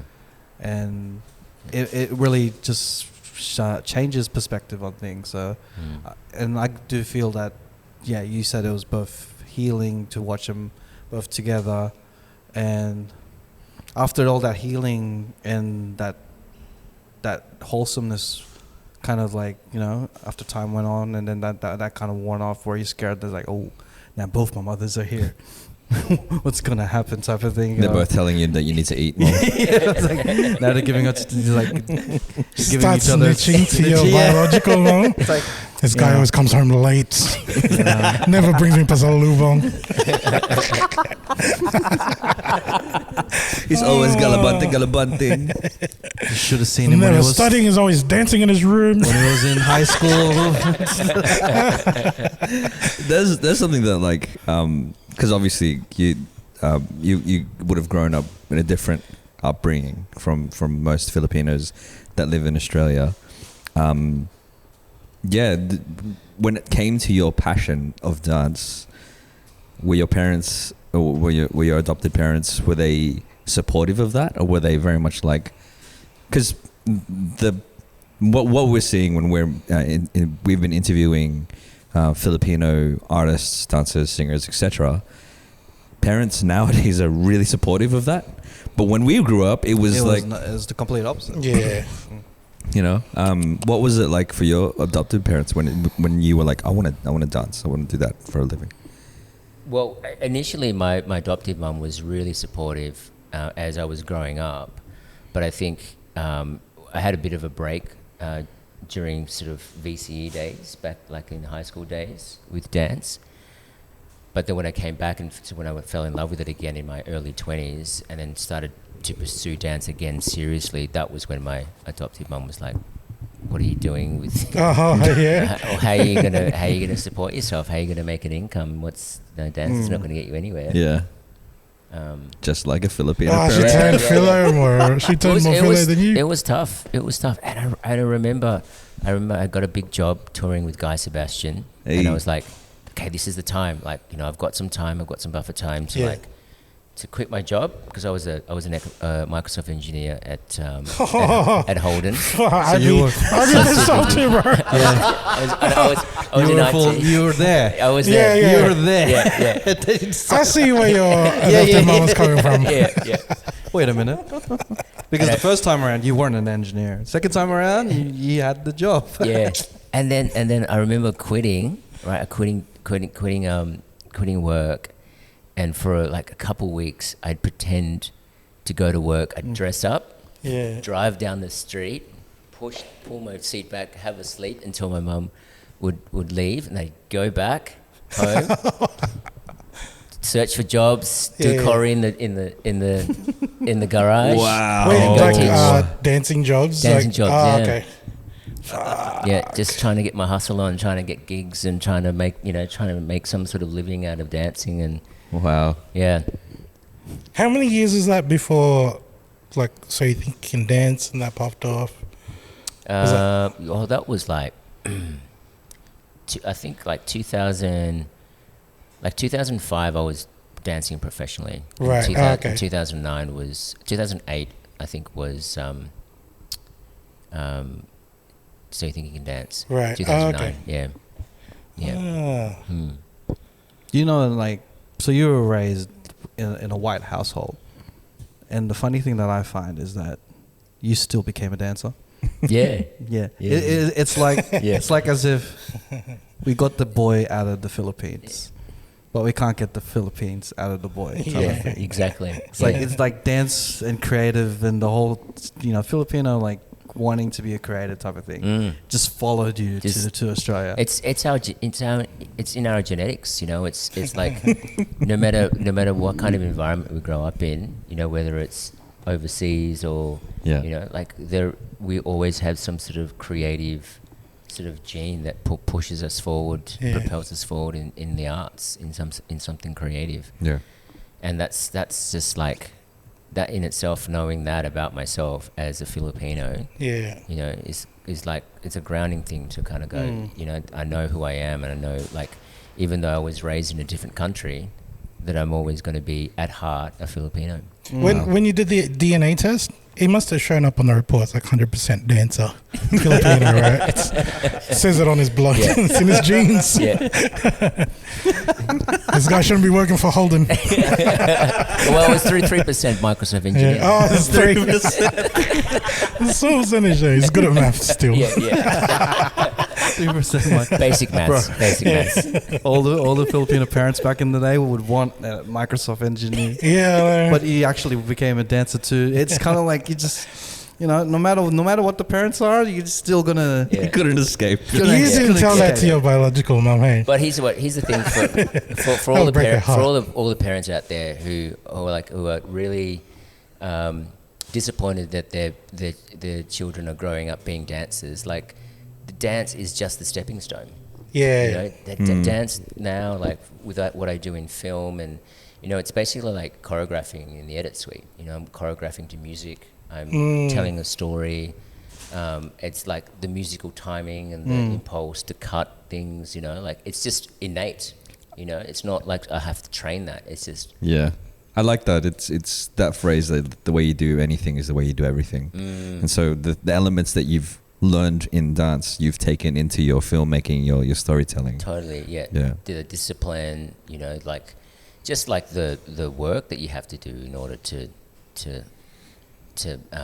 get by, and the way that you see things, the way you're inspired by your environment. Yeah. I think that's the biggest thing that, from what I've learned from my parents, is they were always worried about, one, whether or not I would make money, but like, in order for me to be a well-rounded human being, like, will I learn anything from doing these sorts of things and doing creative things? And I think that should be the lesson. If anybody wants to pursue a creative endeavor, it's not just the fun and singing and dancing and doing the fun stuff. It's also the hard work that goes behind it. Yeah, totally.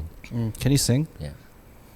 No. Okay. I used to sing like when I was a kid, but not now. Yeah. Okay. Yeah. I'm just trying to figure out what else Filipino traits did you just develop just on your own type of thing. Yeah. So, was there anything that was like, He can box as well. was there anything besides dance that was very like Filipino as you grew up that you just discovered, like, wait a minute, like, this is just part of like who I am type of thing?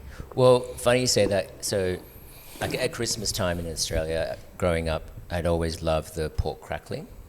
He's got a taste for lechon, bro. Yeah. This guy. And then when I met my biological mother, she'd say these stories like when I'd get paid, the first thing I'd do was take you out to eat lechon because it was my favorite dish.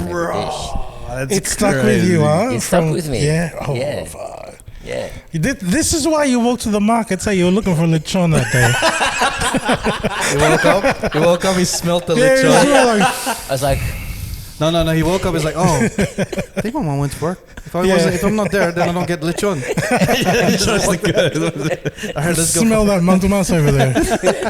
I'm pretty sure mom's work is the other way around. I just imagine, like, in the cartoons where they float when they see the smell of lechon. Floating pretty much. And they're, oh crap, I'm at the market. Why am I here? Oh, there's lechon over there. Of course. Just getting samples, when they cut up like some samples, just standing there. Patikim.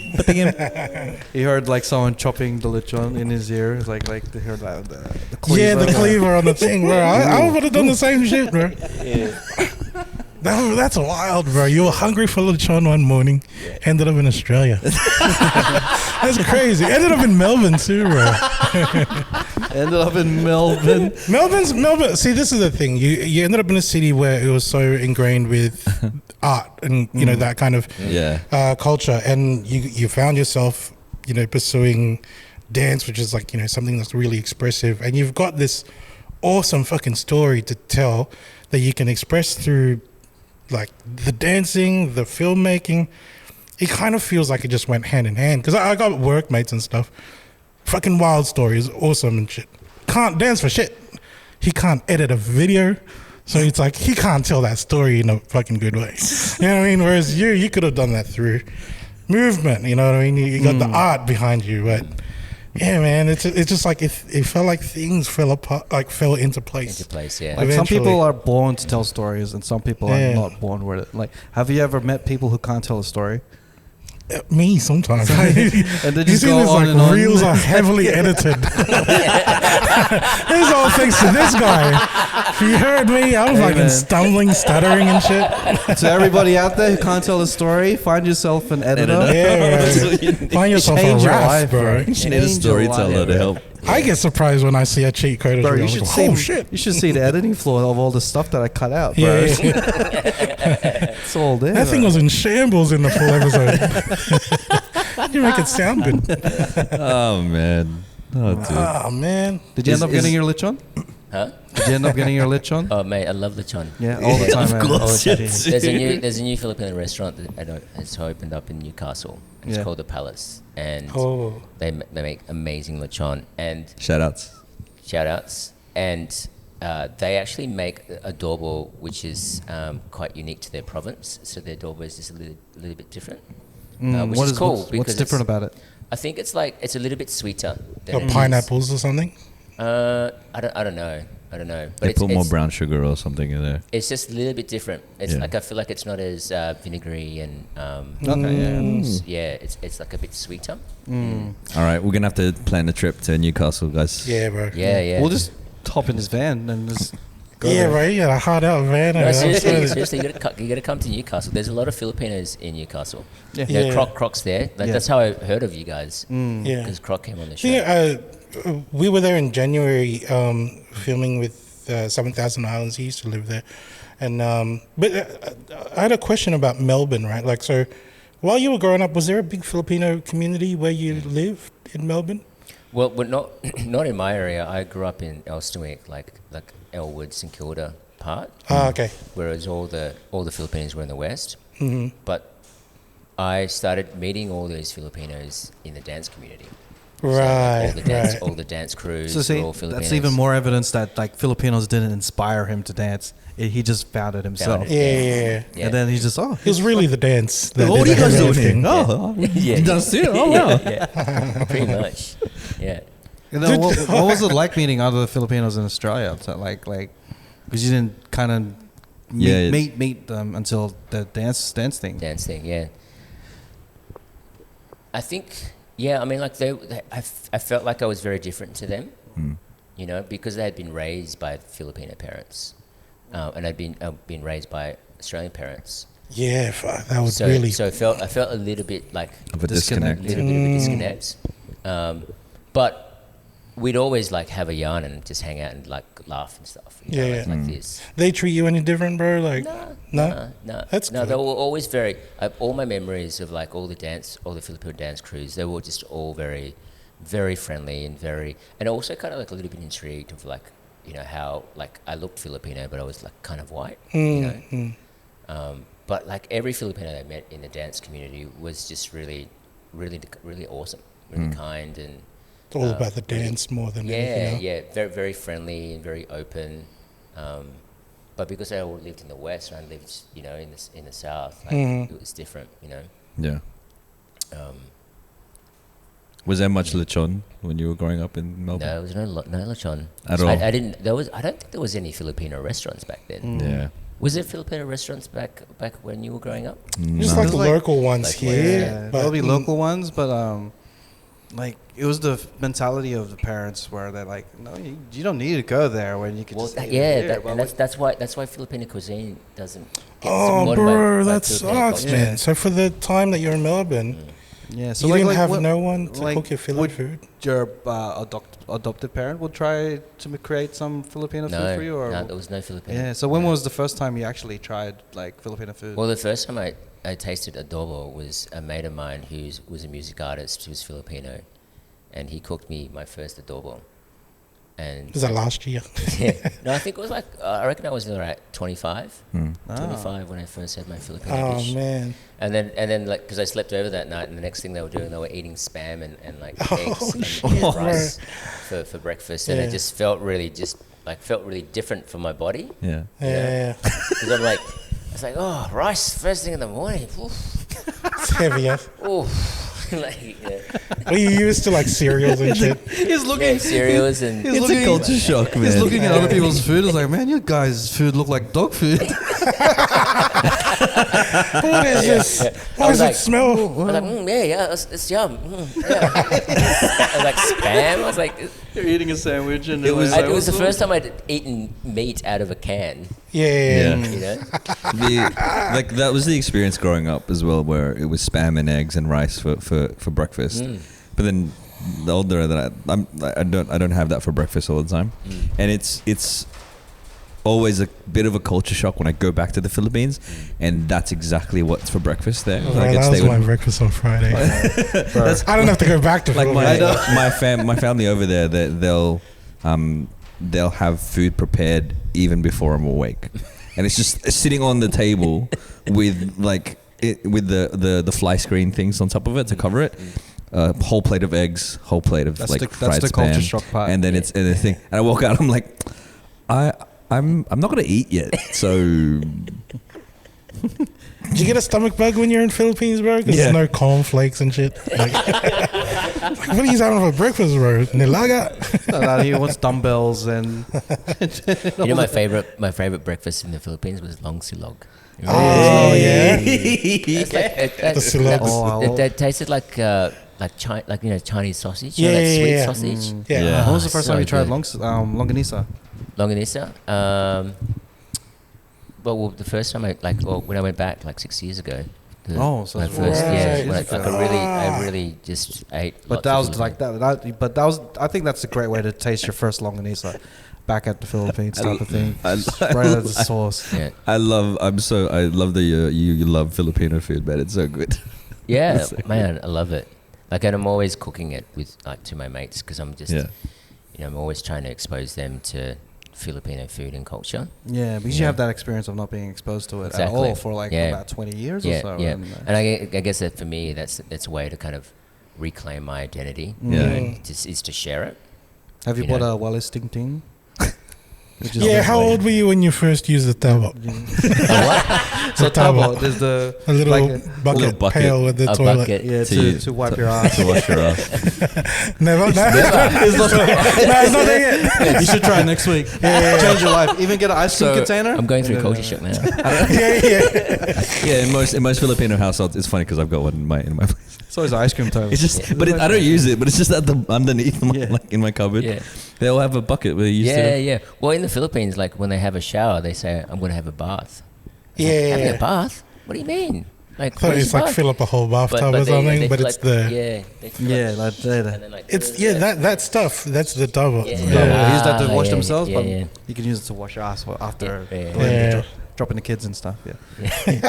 And then the Wallace Ting Ting is it's the broom. It's like a with bundle the of sticks. Bundle of sticks. Yeah. And then you just scrape it on the ground to like clean the ground. The ground. Oh yeah. It sounds dope. Yeah, that actually is way more effective than a normal broom. Yep. Yeah, it is. It is. Yeah.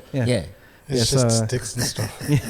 And I'm just trying to figure out ways where you could revisit your culture and bring it back to your household type of thing. And Right. Well, I have so my biological mother is a dressmaker, and one of the things that she makes an income out of is make those placemats in the Philippines, just make out all those rags, like just all like rags and they kind of just seams it up and so it's like a placemat. Yeah. Okay. So she gave me a bunch and literally last Friday for my birthday we're using these Filipino placemats. Oh yeah. Yeah. So just bringing the culture bring the culture. You have the big spoon and fork on the wall now? No, I don't have a speaking for. I've got. I'm making you a checklist right now. I've got arnis. I've got arnis sticks. Yes. Yeah. Do you guys play? Do arnis? I do. Well, I've started learning. Well, I wanted to learn during COVID, and then now I've started to take classes and stuff. And doing arnis. Yeah. Is there a arnis teacher here? Yeah, there is. There's a school in Blacktown. Okay. Cool. Yeah. Cool. Is your one made out of bamboo? Huh? Your one made out of bamboo. Yeah. So you've got it hanging in the kitchen, just arnis. No, in the van. Oh, it's right here. Yeah. Hey. I want to see this later on. He's ready just in case anything needs to happen. He's like, we just call up, yo, JD. Yeah, I'll be there. He brings out his sticks. All right. But like when I started researching Arnis, it was like Carly was like one of the main fighting choreography for like the Bourne movies. Yeah. I Am Legend. Yeah. That's all Carly with the machete and stuff. Yeah. Fun fact, because like Batman, the Batman comics and stuff like that. The first Robin, Dick Grayson, he uses the two sticks. He does Arnis. Yeah. And was it Daredevil? Does Daredevil do Arnis? Because he's got those two sticks. He's got the two sticks as well. The Fast and Furious, when Jason Statham was introduced into the franchise, what's his name? Vin Diesel had introduced, so when they were fighting, I think Vin Diesel had like a wrench and a pole, and Thinger had pieces of the car, like Jason Statham had two pieces of the car. And they were doing Arnis because Vin Diesel was on this Filipino trip, and he just fell in love with it and introduced it onto the fight. And that was the movie that they were filming at the time. So you get to see a bit of it. It's like, oh shit, they look like two Filipino men, like grown Filipino men fighting in a car park. I was trying Arnis yesterday with two fly swatters, and I was chasing a cockroach, and I was like, and the cockroach won. So I was trying to get the cockroach. So it was pretty much called Arn Epis. Arn Epis. He's still doing it. The Epis has got 6 of them, bro. They look like a fucking Star Wars character. This is a whole battle, Count bro. Dooku. Mean battle. You're no match for me, Jedi. It's a lot of staring as well, like a couple hours of staring at each other. Hours. Like the Arn Epis, bro. Bro, it's the one. Oh man. But I'm so fascinated of you discovering Filipino food at a later age, because I feel like as Filipinos, when we grow up, our parents just put it on the table type of thing, and we were sometimes forced to eat it type of thing. You eat what's in front of you. That's what it is. Yeah. And you had the choice to to go into Filipino food. And was adobo the first one, or is there something else that became the first one? No, adobo was the first. Yeah. Adobo. Did you kind of went through the Holy Trinity? I guess it was the adobo, the lechon, and then sinigang would be the next one. Sinigang, bro. I'm excited for you too, bro. But that blew my mind. Like eating sinigang and watching people eating sinigang in 40-degree heat. Yesterday, bro. I was like, but then I tried it and I was like, actually, this makes sense. Because you're kind of it's hot, so you're actually eating and drinking liquids. Yeah. My cousin, he, I wouldn't say famously, but at the time, he was known for having the cigarettes while having a hot coffee, bro. And this was 3 p.m. in the hour, and he'd be outside of my Lola's place, cigarette in hand, a coffee, steaming, and we're both sweating, bro. I was like, how can you drink that shit? Get a Coke or ice water or something. But people do that as well. Yeah, bro. Not coffee even on a hot day. Filipinos. It's very Asian. Yeah. I know that in the Chinese culture, they tea and shit, right? Yeah, drinking hot water or warm water instead of drinking cold water is actually considered good for you. But yeah, even on a hot day, in Chinese culture, they'll drink warm water, which is wild to me. Dude, but during the time that you were growing up, and then fucking Manny Pacquiao was making big news on the TV, that your mates ever go, hey, and you're like, you're a Mayweather guy, aren't you? Yeah. You went for Mayweather, didn't you? It wasn't Mayweather. His laugh says 50 and 0, man. How can you go against that? Still undefeated. Imagine him with his dance crew and stuff, and then Pacquiao loses, and then everyone's like, oh, and then you're secretly like, yeah. Oh, you look at the crowd. Sucks. Was there a lot of that when you were hanging out with Filipinos? Was there a lot of things that you didn't identify with, or you didn't relate to them with? Yeah, there was a lot. There was a Filipino crew at my school, but they were very different. They were playing enclosed. Dragon Ball cards, and I wanted to be playing sport, but then I didn't get along with the jocks because they were just really weird. So then, it was a bit tricky.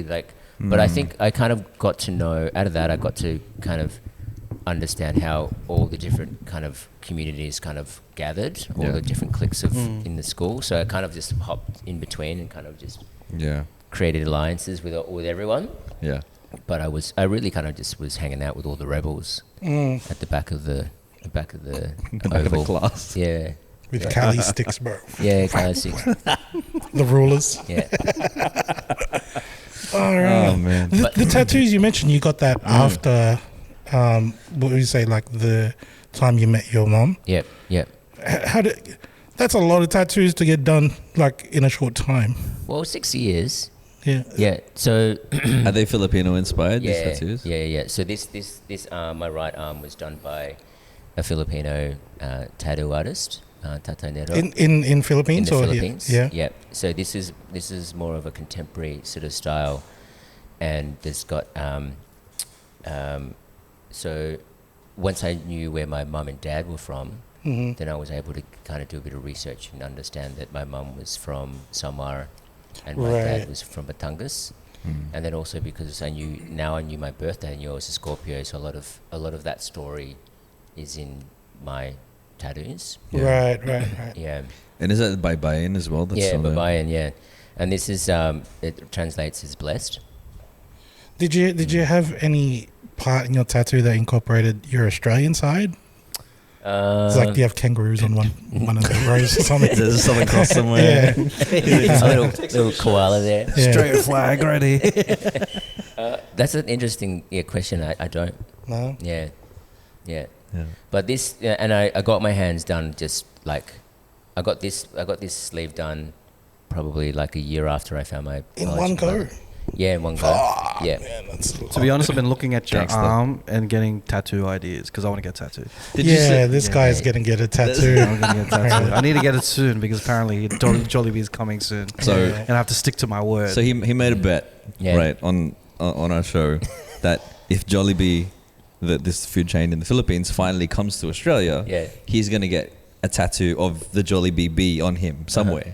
Now he doesn't have any tattoos. Like we posted the video, and the comments were that what's the big deal? Like I have a tattoo anyway. Like he has no tattoo. He's a virgin body tattoo. Just tattoo free. First one's gonna be his Jollibee. first one. It's gonna be Jollibee. It's gonna be Jollibee. So he's thinking he wants to get tattoos first. I want my first one to be by choice, you know?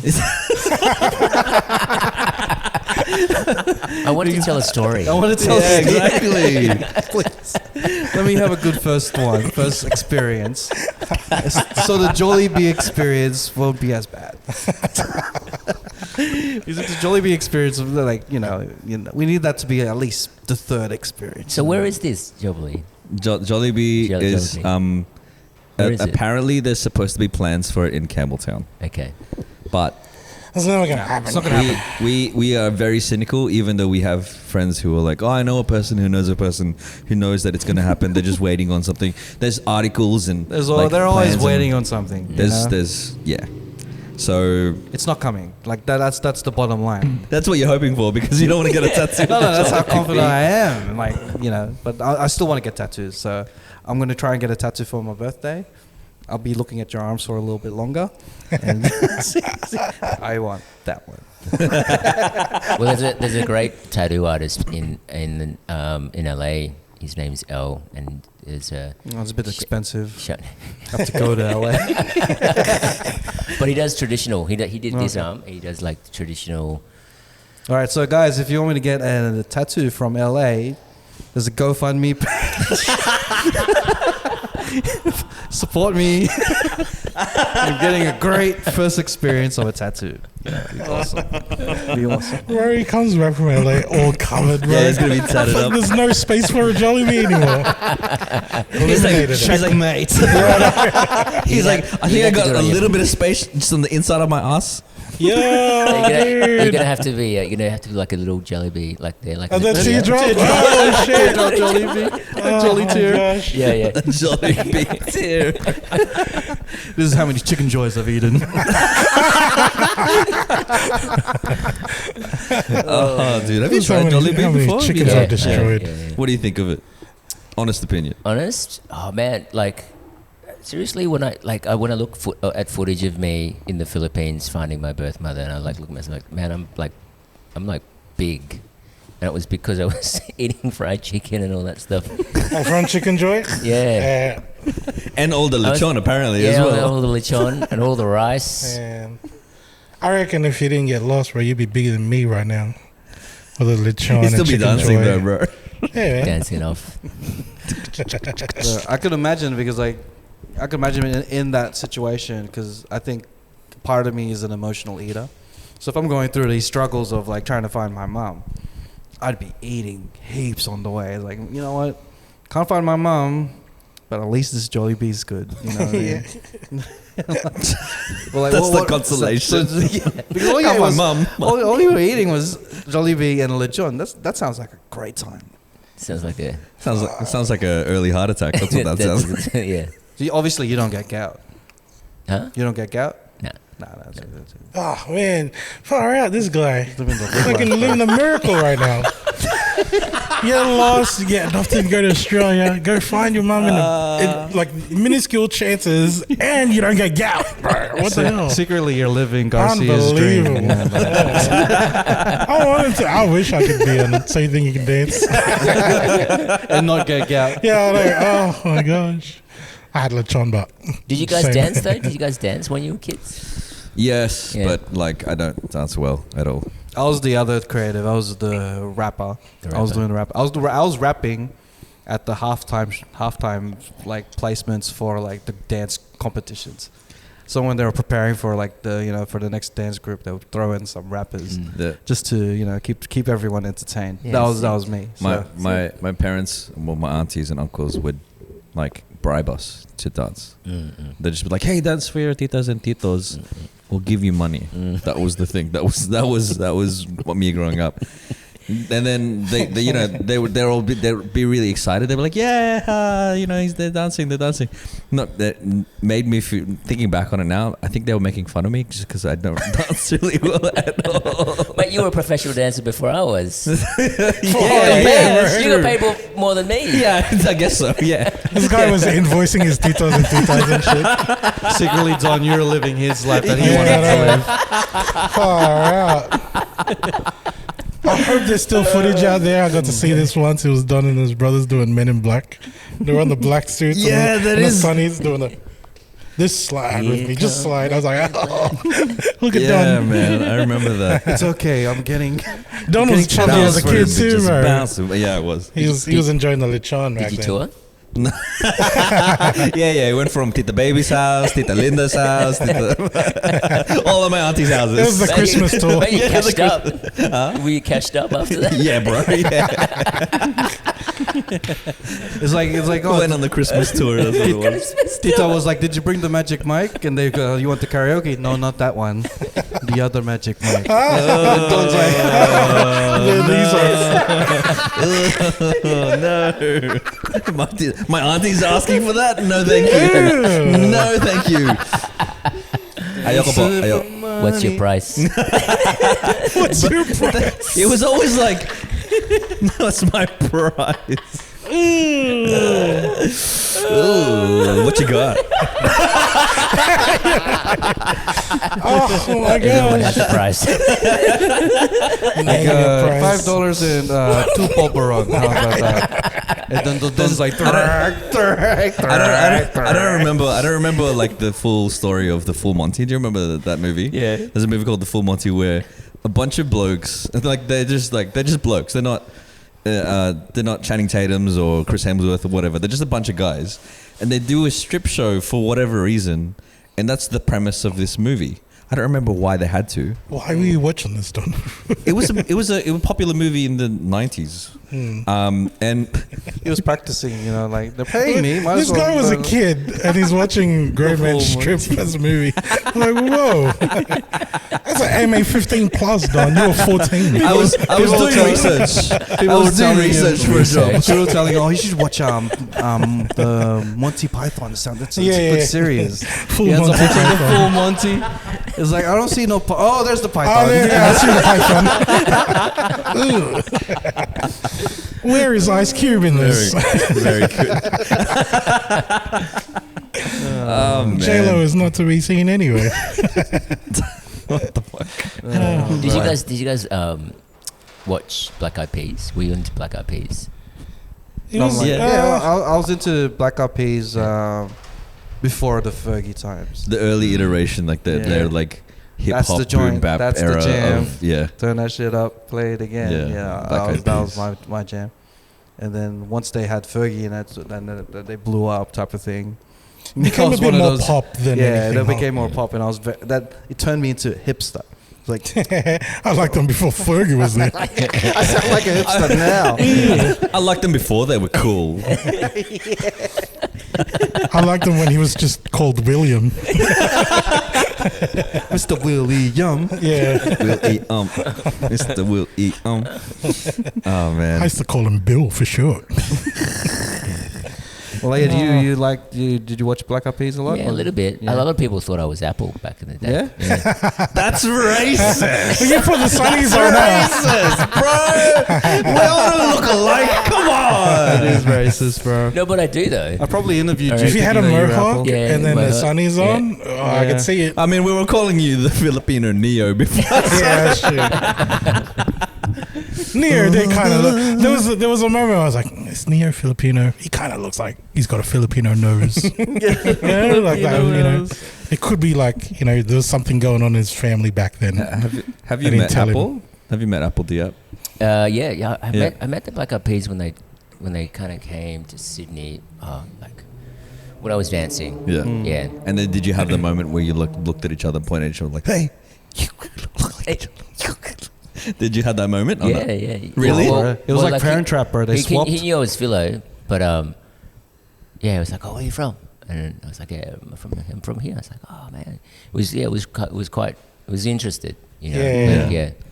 He was checking you like a gangster, like where you from, dog? Yeah. There's only one. Not where you Filipino stay, but where allowed. you're from. Yeah. Where you from? I'm the Filipino. Who do you know? Ooh. He dude, I think Apple Diab is it's so good that he was able to put the Filipino culture into like pop music, into hip hop music. Mm-hmm. Like I know that like Bebot we make fun of that being like the Filipino anthem every now and again, but like that's a song that's Before played. that, we didn't have a Filipino anthem. Yeah. Right? Yeah, exactly. It's a song that's played everywhere. Yeah. You could say that Apple Diab is one of the Mount Rushmores of Filipino pop, Yeah. like worldwide. Like the Mount Rushmores, the people in the Mount Rushmore of Filipino worldwide in a pop sense. Oh, you're saying would one of be- the faces on Mount Rushmore? Yeah, so like how everyone has that Mount Rushmore debate about anything, like the best dancer to go. There's like 4 faces that they put on. Yep. For the Filipino that really made Filipino global, would have been like Manny Pacquiao. Yeah. Apple Diab. Apple Diab would have been one of Probably them. Bruno Mars. Pretty much.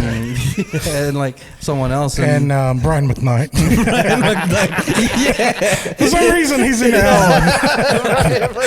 He did that story. Special song. mention Dave Chappelle as well, just because. Yeah, bro, Dave Chappelle. And like so like he's up there. So like he's up there with Manny Pacquiao, as in putting Filipinos on the map type of thing. So yeah, if you're listening to this, and I know you've liked our clips. Jabberwockies would be up there too. Jabberwockies would be up there. And Bella Porch for some reason. Apple. Oh, you're Mount But Rushmore. the Mount Rushmore, Bella Porch's face is moving. Yeah. Like doing those ones. That face that she I met the does. Jabberwockies. They're cool guys. Yeah? Yeah, like awesome guys. You Just- would have in that scene, huh? Yeah. Ah. Did they ask you Yeah. to be one of them? No. put But on the mask. they were just like all the other Filipino dancers, but they Yeah. just had a really smart sort of Marketing. They're still doing their thing in Yes. Vegas, bro. They Well, got the their thing is, show. like they'll be like, the thing about them is what's really good about their brand is they can be immortal. Yeah. You know, like they can just keep it's like High Five. You know, like High Five, the constantly new people. That's representing genius, them. Someone could take a sickie and just be like, Totally. oh, can you just replace me for a second for the show? Totally. He's gonna just chill out. Yeah, They can go on a holiday. No one would know. Sick, bro.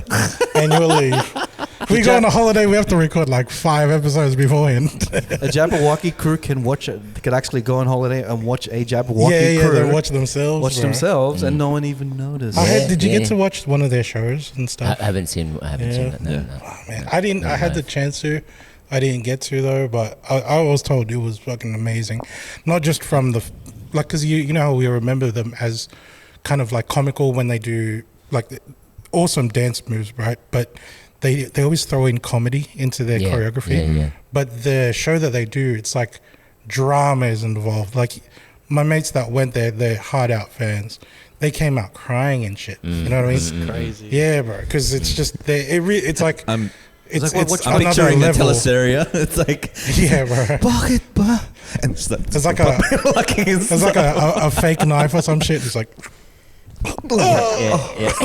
Imagine you can see people crying as they walk out. It's like, what show did you watch? Jabberwocky. Highly recommended. Yeah, man. That were pioneers back in the day. Like just not even back in the day. Like they still are now. Like they've influenced so many. And what I also understood about the dance scene is that there was so many Filipinos around the world who were dancers. Yeah, Cabo Modern was another big group at the time. Sean Evaristo, like the great, those great, really influential dancer that came out of the Bay Area in San Francisco. When I went to San Francisco, there was lots of Filipinos there.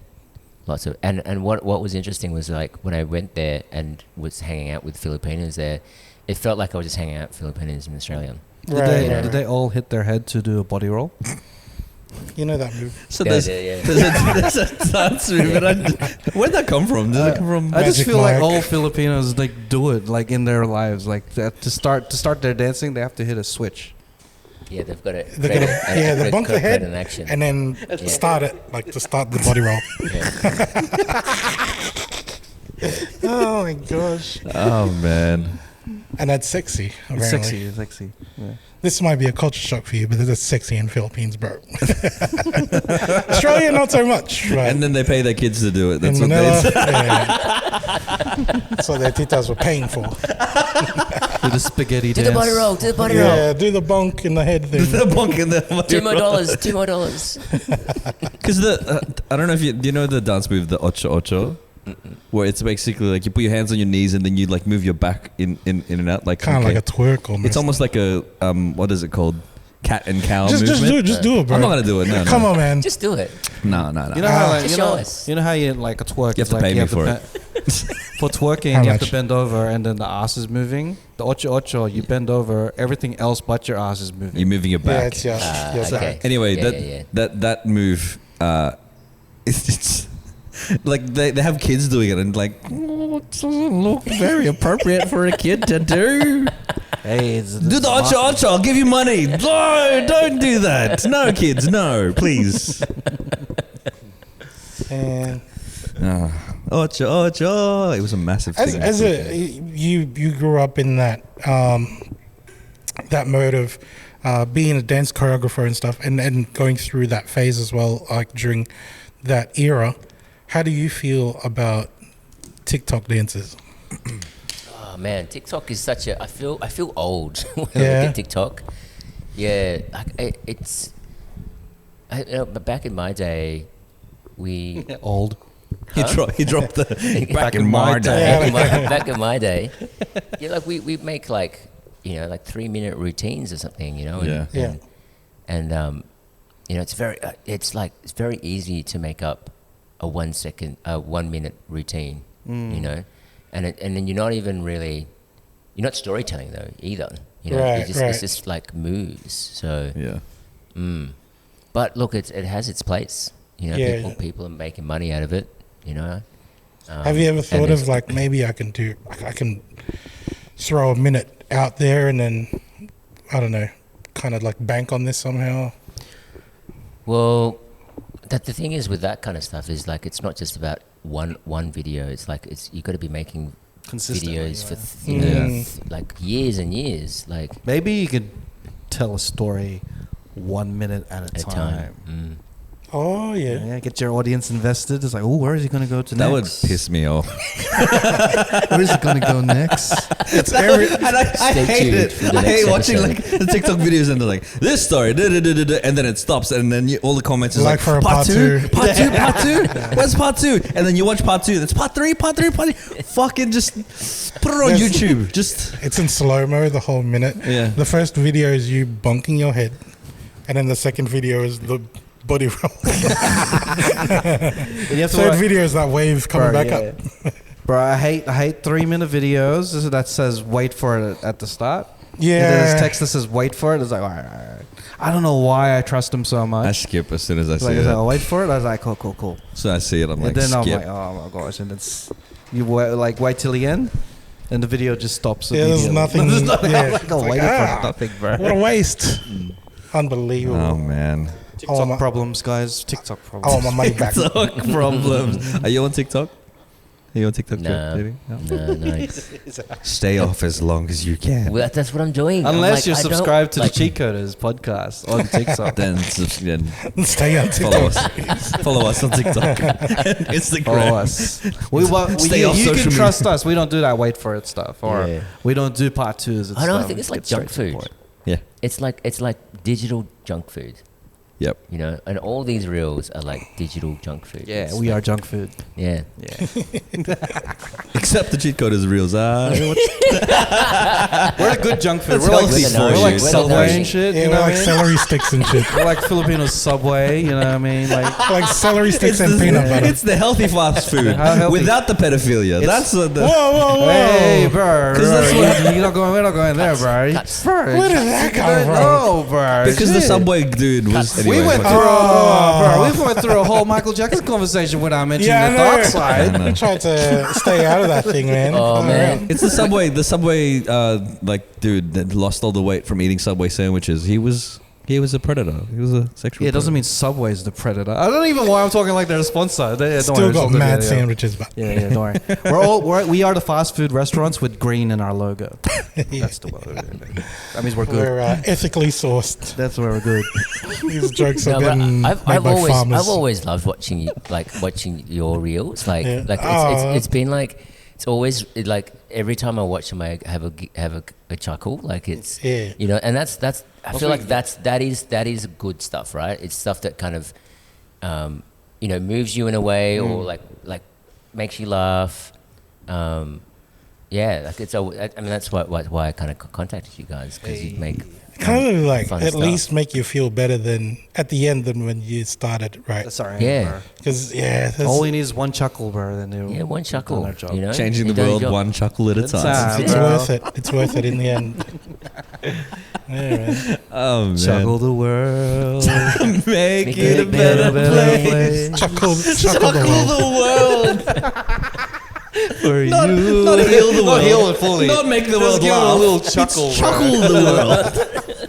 You know, one chuckle at a time, we could actually heal the world, bro. Michael Chaco. Chaka Khan. Chuckle. Chuckle Norris. Chuckle Norris. Chuckle Khan. Chaka Khan. Chaka Khan. Chaka Khan. Chaka Khan. Oh, bro. Oh, yeah, man. man. So I'm glad that we got your story out there because, like, those stories are really both like moving as well as cultural, because you've experienced living about 20 years. In your 20s, you started going back to like your roots to your Filipino roots. Kind of like how, like, in my experience as well, even though I've been brought up by Filipino parents, like I felt like going through this podcast in my late 20s and early 30s. That's when I started discovering and going back to my cultural roots.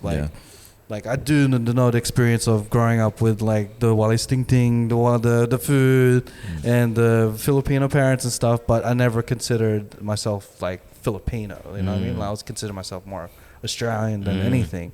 But now going back to my Filipino roots, I kind of like relate to that journey that you went through as well.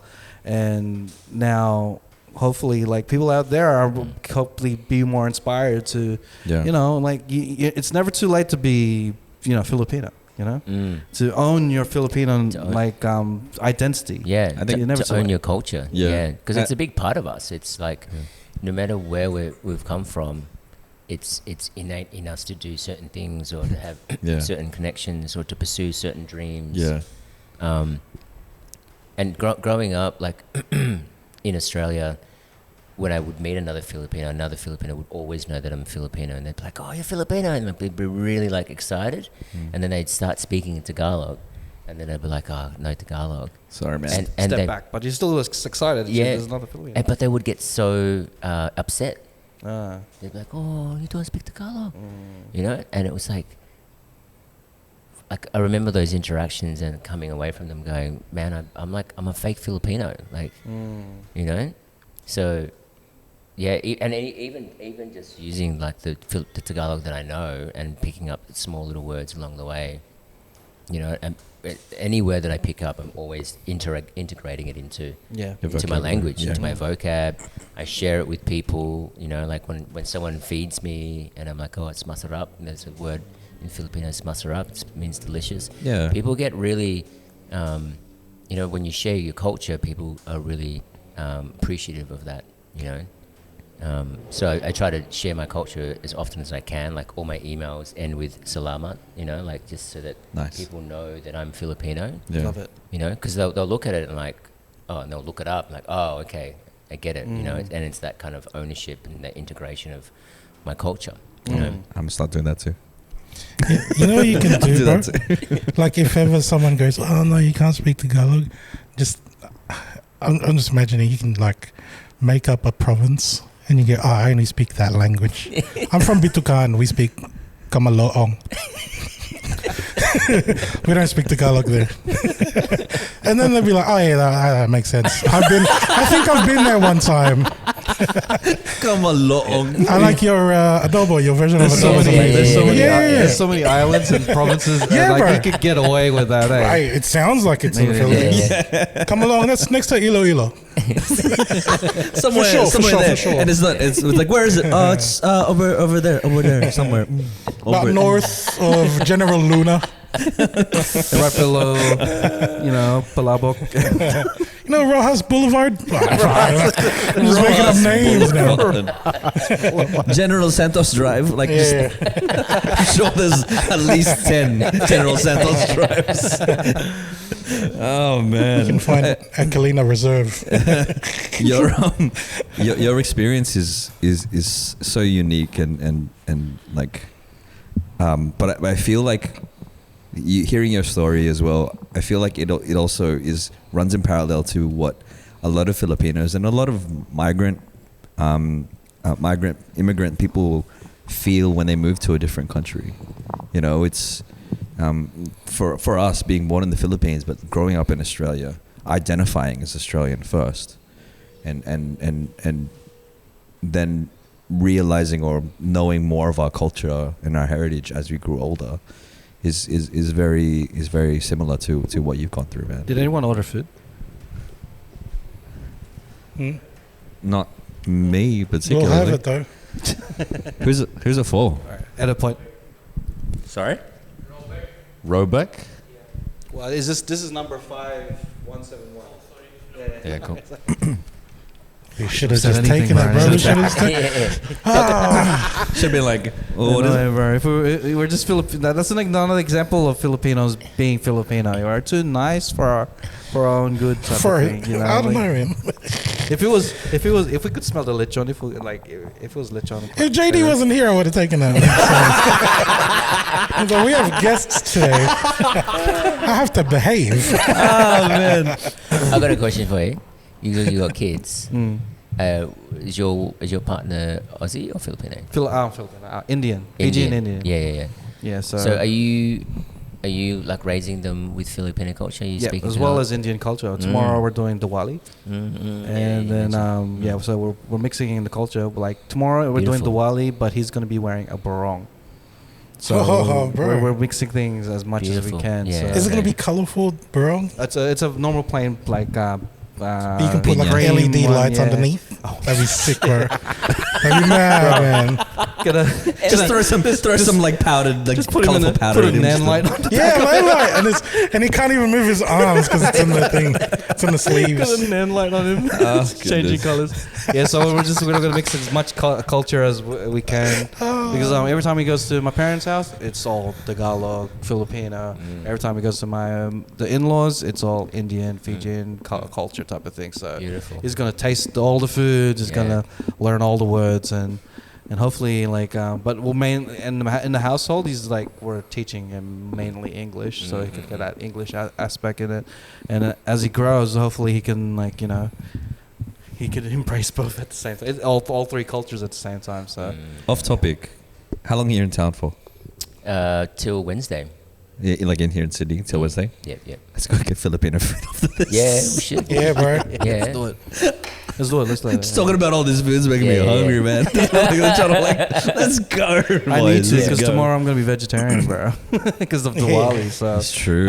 Stuck on the lechon, get your lechon bro. fixed now. Yeah. Well, so nice. Yeah, we got it's funny because like my son, he's the way that he looks, it blends in depending on the people surrounding him. If he's surrounded by Filipinos, he'll look Indian. If he's surrounded by Indians, he looks Filipino. He's like a chameleon in some sort. He stands out. Yeah, he'll always stand out. So. Yeah. It's a good thing. Well, he's learning to bless though.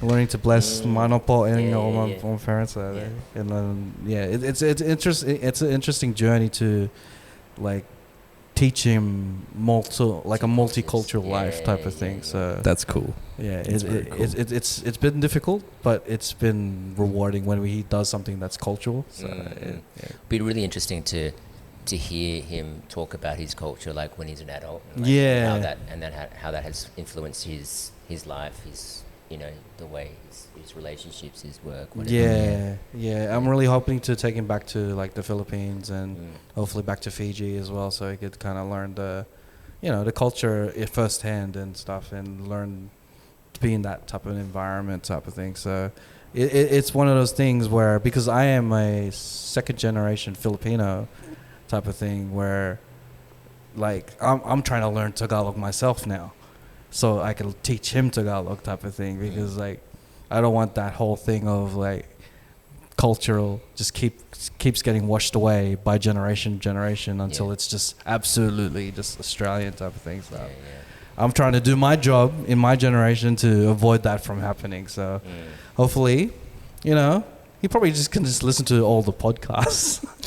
Every single episode. This is why we record. So he can just when I'm gone, he's got like a whole library of episodes. Yeah, I think what I love about this podcast is it's got the entertainment factor, but then there's for me, coming from where I've come from, it's educating me in Filipino culture. Oh, love it. Thanks. And it's why I've always watched your stuff, because every time I watch your stuff, I get a little bit more of my culture in me. Yeah, and you get a little chuckle as well. Yeah. Chuckle the world. Chuckle the world. It's exactly the reason why we do it. Like, because for us, we're learning stuff as well about our culture, our heritage, but it's also sharing the experience, our like particular experience with being a Filipino in Australia, which is different to. It's a flavor on its own. Huh? Yeah, it's a flavor of being Filipino for sure. So yeah, man, we appreciate that, because that's the reason why we do this. I like to think of our Instagram reels as like M&Ms. So it's like a Filipino chocolate filling covered with a candy coated chuckle. Hey. It's like, ooh, that's funny. I think I learned something. It's a chocolate. Yeah. It's my alat. Chocolate. Sometimes if we make those questionable jokes, it's a bit of dark chuckle. No, a bit of a dark chuckle, an expired chuckle as well. Like, gotta throw that one away. Yeah. Those references are outdated. Some of us can't have milk chuckle because we're lactose intolerant. Some have to have almond milk. Not bad.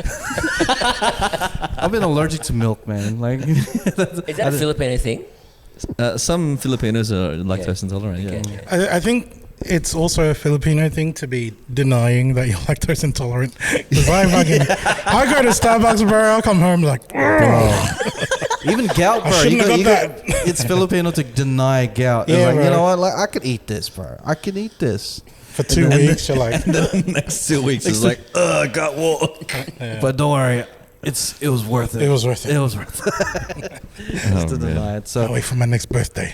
thank you for joining the show, man. Yeah. Thanks for having me. We had segments prepared, but your story was pretty much the main thing that we wanted to talk about, and Yeah. as well as your experience growing up as in a Australian household rather than a Filipino one. And it's just funny how, like, no matter what, your culture will follow you no matter what, like It's in wherever your you DNA, go. bro. It's in your DNA. It's in your blood. Yeah. And do you like diniguan?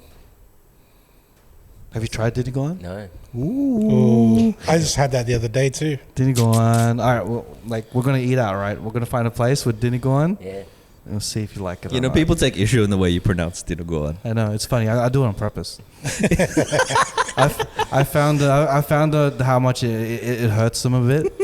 So now I just pronounce it that way. So it's he made a joke. There's a girl group called Bini, which means pretty in Tagalog, I think. And he's took Bini and Dinuguan and made Biniguan as a joke. And then he kept pronouncing it that way. And then the comments were just like, it's Dinuguan, not Diniguan. And there was all these comments. Now he just does it on purpose just to annoy people. Yo, thanks for the comment, mate. There's this thing called engagement, and you're giving it to me. Thank you for the thing, though. The secret sauce. Yeah, bro. that's the secret. No. They have to watch the full video for the secret sauce. Yeah. Yeah, On the reels, they're gonna get Dini Guan. See, I said it right. I said Dini Guan like now, but now I know it pisses you off even more. yeah. Dini That Guan. Billy Go online was such a fuck. I don't know if he did it on purpose, but that shit was so. It Hey, was I got gold, I bro. got a high five from the girls. So like, You know that's what all I care bigot means, about. right? What's bigot? Like if someone was trying to offer their heart to you and then you turn them away. That's why when you said binigoan, it's like that's what you're doing to someone. That's why she high-fived you because, oh, binigo. Like, that's, it, you know, that was another layer. That's what I was like going, like, holy shit, that's gold, bro. I don't know if you did that shit on purpose, but I was like, man, that thing worked. Like, Everything I do is accidentally purpose. Accidental purpose is my thing. Oh yeah. That's what I was trying to do. That's exactly what I was trying to do. That's what I do, man. That's how I survive my business. It's like, you know, yeah. All right, no more secret sauce. Like, I can't give my secret sauce. Tagalog, because I'm trying to relearn Tagalog. I grew up hearing my grandparents speak Tagalog, and some of my family, my parents would speak to me in English most of the time because they wanted us to be here in Australia. They wanted to assimilate. I'm finding that like Tagalog is really, really, it's kind of difficult. Yeah. kind of difficult, it's man. hard, bro. Yeah. Bro, the past tense, present tense, all that tense thing. Like, thank God for you know, like learning it now because now I can understand it. But I didn't realize how much effort it is to learn Tagalog. Just on a surface level, like we speak Tagalog, but numbers, like telling the time, is in Spanish or like price is in Spanish. Yeah. And so in the Philippines, because counting in Tagalog is difficult. It's like just takes too long to say a whole number. So they'll just say it in English or they'll say it in Spanish, which is faster.